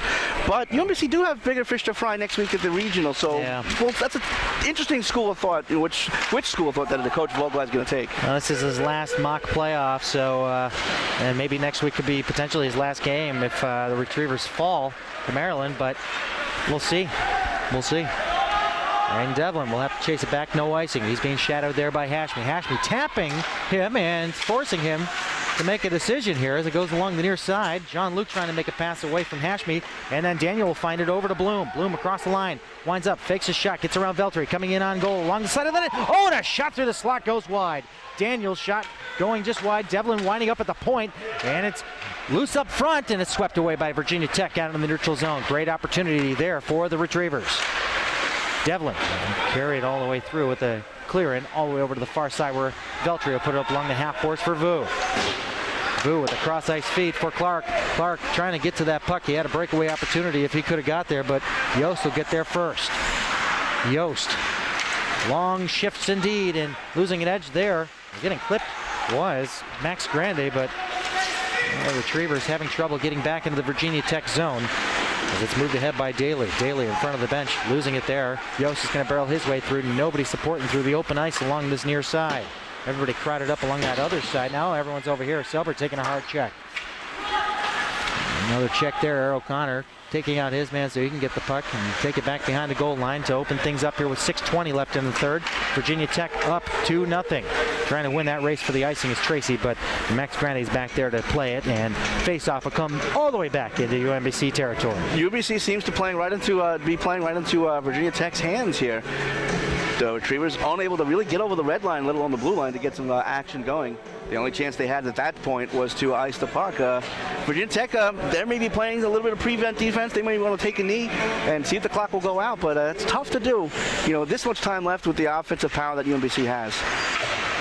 And the Retrievers taking that face-off, deflecting off of O'Connor, and down the length of the ice we'll have yet another icing with 6:09 to play here in the third. The stop and go is probably really hurting the UMBC bench, and I think UMBC might want to utilize their timeout. That's exactly what they did. Dave Stearns prognosticating, reading the face of Aaron Vogelai out there. Again, they did the same thing yesterday against Maryland. They called the timeout after an icing, and this is an opportunity here to rest some legs and then formulate a strategy for this last 6 minutes, 9 seconds.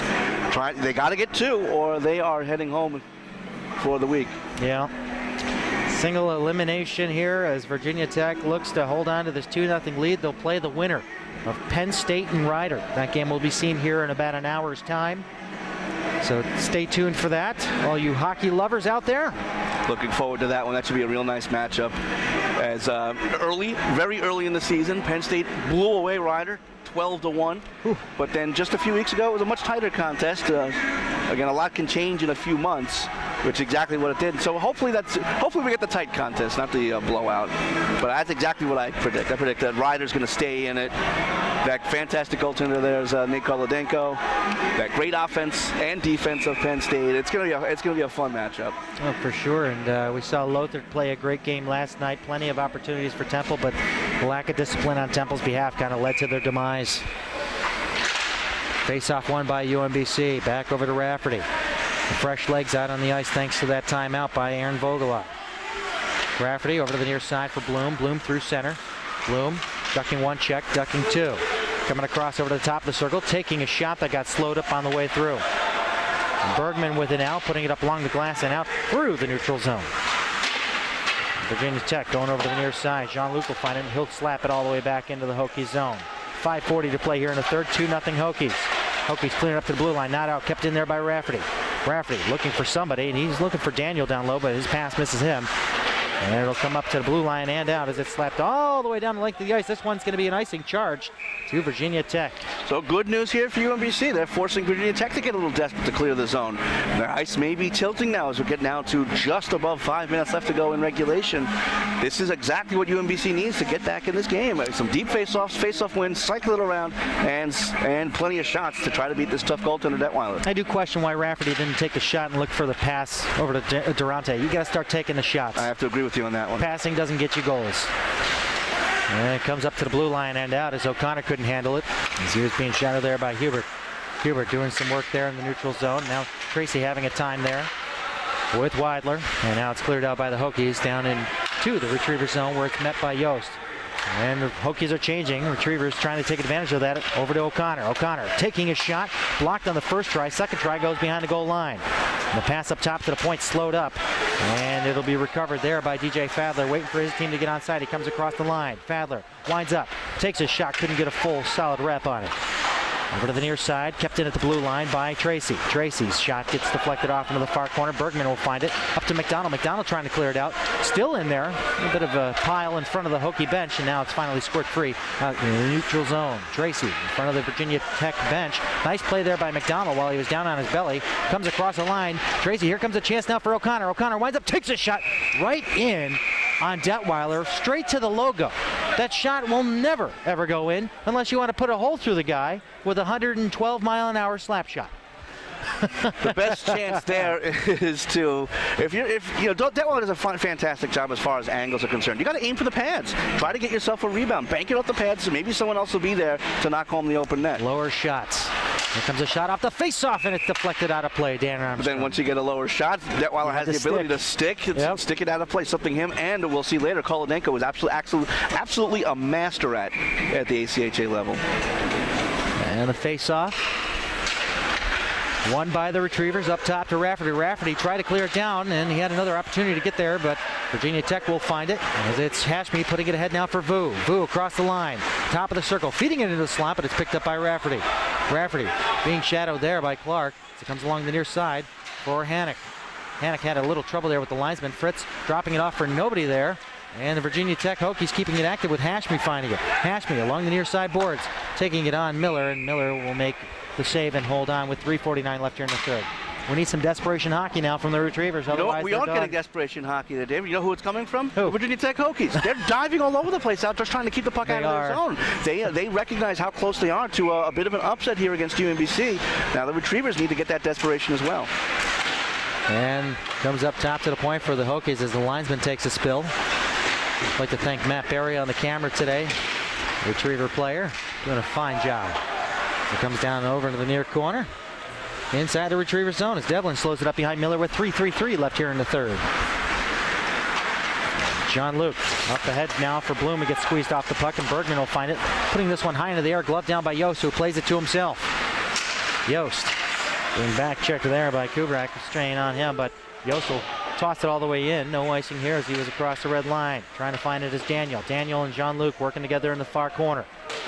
John Luke has it trapped inside of his skate, trying to free it there as he's pinned up along the boards with Daly. As it's set free up top to the blue line and out. A diving effort. There it is again by Peak. Retrievers trying to deflect it in deep, but John Luke could not get it past a couple of Hokies. And now coming back the other way is Kubrak. Kubrak, top of the circle, has it poked away from him by Yost, but it's sent down over to Horn behind the goal. Devlin freeing that one over to the near corner, but it's going to be picked up by Grandy. Max Grandy picking it up now. Trying to find some open options or even kill some time with 2:38 to play here in the third period. 2-0 Hokies. Yost finding it off in the far corner inside of his own zone. Retrievers trying to find an exit strategy here. With a drop pass there for O'Connor. O'Connor through center, gets away from one, sends a pass over to the near side of Tracy, who backhands this one, and now it's going to be O'Connor down there to chase. Goes past him, goes over to Veltri. Veltri up along the far half boards, and it's cleared down by Hubert. No, not out, kept in there by the Retrievers. Back into a pile there as it's picked up by Tracy. Tracy coming in on goal, takes a shot. Oh, that one off the side of the net. And it's hit some iron on its way through. And now we're going to have a power play coming up to the Retrievers with 1:59 left here in the third. A timely power play. Perfect timing here for UMBC. Just tinking off the outside of the post that last shot, getting some buzzing going, forcing UMBC to take a penalty with now UMBC, actually Virginia Tech taking a penalty. UMBC going on the power play for the third time. They're 0 for 2. They need 2, and you got to start with 1, and might as well do it on the power play. Virginia Tech penalty number Detweiler, 2 minutes. his shutout is now at risk. 18 minutes, 1 second. Virginia Tech penalty number Daniel trying to win it over to the half boards, but it comes up to the point, kept in there by Bloom. Bloom looking for options. I don't know why he didn't take a shot. He had nothing along the side boards. Now coming ahead is Waltz, and Bloom better be careful there. He almost drew a penalty against himself. And it's sent ahead. Daniel over to O'Connor. O'Connor's got some open ice as he comes across the Hokie line. O'Connor sending it around, back around the boards, and now we have an empty net. Extra attacker on for the Retrievers with 1:30 to play here in the third. Sent up front, nobody there, and this one's sent down the length of the ice. This one's gonna just miss the open net. But in there, attacking, are the Hokies, and now trying to wrap it around the side of the net. I believe that was Lazzarotti. Lazzarotti couldn't bury it home, and Clark will dump it right back into the Retriever zone with 1:15 to play. 1:17 obviously left on that power play, but you know, a little more time than that's left here in the third period as the Hokies hold on to their 2-0 lead. Daniel across the line, squeezing through 3, sending it up over to the far side of the circle there. O'Connor takes a shot and misses Detweiler altogether. And trying to keep it in there are the Retrievers, but it gets past Bloom and all the way down inside the Retriever zone. 50 seconds left. One advantage Virginia Tech has. They can clear all the way down and take long shots at that empty net. And now Bloom through center for Fadler. Fadler across the Hokie line, winds up, takes a shot and just goes wide. Over to the near side and cleared out in the neutral zone with 40 seconds to play. Devlin picking it up at the red line. Sending it all the way around the horn, down low for Bergman. Bergman looking for a lane, sends it up, glove down, and don't touch it. That's a glove pass. 30 seconds to play here in the third. Face-off coming out of the Hokie zone. I believe it's going to come all the way back into the Virginia Tech. The Retriever zone. The Retriever zone, that's right. Yep. So goaltender Trevor Miller will have to at least go between the pipes for a couple of seconds. 30 seconds left. They got to score 2, and they've got to start. They got to get desperate here. They've got to find a way. Just throw it towards the goal. And I think, Dave, you have something over there. So it looks like there's a. Bloom's hurt on that one. Yeah. I see him doubled over right under the bench. May have gotten hit with a slash or something. Oh, no, he got hit with the puck as it was trying to be cleared out there, and that's what resulted in the glove pass. And it's dumped deep inside the Retriever zone. Colin Devlin getting there. Sends it up over to Fadler. Fadler going the wrong direction there as Devlin will send it over to the near side over for Tracy. Tracy having trouble getting that pass away. Now goes over to O'Connor. O'Connor across the blue line into the Hokie zone. Coming in, trying to take a shot. He gets tripped up. No call as it comes all the way around the boards, and that'll do it. The Virginia Tech Hokies are victors in this one, and they will advance on to the MACH final to take on the winner of Penn State and Rider. What an upset. A fantastic effort here for the Virginia Tech Hokies. You know, it's not a huge upset in my mind. Again, they played each other twice during the regular season, both one-goal contests, so it could have gone either way. But we talked about it a bit in the third period. Virginia Tech was the desperate team, UMBC not so much. And in the playoffs, it's that kind of intensity that you need to go 60 minutes. And UMBC doesn't have it today. They carried a lot of the play, but once Virginia Tech scored that first goal, UMBC still carried a lot of the play, but they seemed to be gripping the stick a little too much. A couple of passes, you know, instead of shooting, there's that extra pass to try to get that pretty goal instead of the ugly, disgusting goal that counts. Too many heavy hands out there. You got to soften the hands up a little bit and just make the crisp passes and just cushion the passes. Instead, they were just keeping their stick there. They weren't working as a cohesive unit. They weren't really working together as a unit. They were just trying to make the plays, dump and chase. Dump and chase wasn't working, but they kept at that. You would think they would have changed it up a little bit. Then they tried to drive in a few times, even driving into the zone. They were stopped up by a very solid Virginia Tech Hokie squad. Detweiler did a great job. Detweiler is probably the MVP of this game. The defense of the Virginia Tech Hokies, the MVPs of this game. Oh, yeah. As a unit, they were incredibly solid. You know, obviously, with only giving up, with no goals against, it was just a fantastic effort here for the Virginia Tech Hokies. Nothing against UMBC. They've got good for them, though. They got bigger fish to fry next week in the regional. Maybe they had their eye on that prize instead of this one. Maybe they were looking past the Hokies to potentially playing Penn State or Rider next week, tomorrow morning. Yep. But you know, UMBC, they'll be back next week against Maryland. A tough matchup, as they proved yesterday. Yep. Maybe UMBC didn't get the message yesterday with that close game against the Terrapins. If they didn't get it yesterday, they got it today. Certainly the case as Yes, next week, UMBC will see Maryland for a 5th time this season in a 3rd week in a row. Well, you got to be getting sick of them at this point, but yeah, a single elimination here as Virginia Tech advances on, and UMBC will go home and rest up for next weekend. Virginia Tech next week, they have Toledo? They have Toledo. Yes, they do. And again, we talked about it yesterday's broadcast between Ryder and Rowan. Ryder, they have Bowling Green. Bowling Green and Toledo, the only two non-MACH teams that made the regional. Yep. So they're the unknown entity. Nobody's played them. Yep. So it's going to be very interesting. It's going to be a mystery both ways because they're used to playing in their league. I think the name of their league, I think the Great Lakes League. I think that's what it is out there. And they play each other constantly, but they don't come out here that often. It's hopefully something in the future. Is it Great Lakes or is it Midwest? Midwest, it may be. I think Great Lakes is actually Division 3 or Division 1. Somewhere around. But maybe in the future, these teams will start to travel a little bit more, playing these teams more often. I'd love to see Akron. I'd love to see Pittsburgh more often. I'd love to see Bowling Green and Toledo more often as well. So hopefully these teams will start scheduling each other more. Yeah, the travel is a bear. I need some showcases, because I know we had a good showcase about a year or two ago. I believe it was 2 years ago, out there in, I want to say, somewhere out in the Midwest. I can't remember where it was, but yeah. That's usually the only time you get it. And this year we had it in Rockville, Maryland. Next year it's going to be in Kalamazoo. So a lot of the teams in the East are not going to, take that long bus trip to Michigan. But this year it was in Rockville, Maryland. Yep. And to their credit, Texas State came out, Miami came out, Grand Valley came out, Why Not State came out. Why Not came out, yeah. And why not? Why not? Why not? But hopefully a few teams will take the advantage of going out to Kalamazoo next year and play some of these teams and to get more mixing and make it a little easier for the rankers to go, okay, they played each other. So we can kind of gauge where each team is at. And it's nice to see the Southeast try to, play each other at least once during the season, with Miami of Ohio seeing UMBC early on in that first weekend. And a 4-1 loss for the Retrievers. It kind of really proved, yes, this is your number one team in the Southeast. And then some tight games against Grand Valley. I mean, you saw the talent spread around there. You had teams like Ohio State there.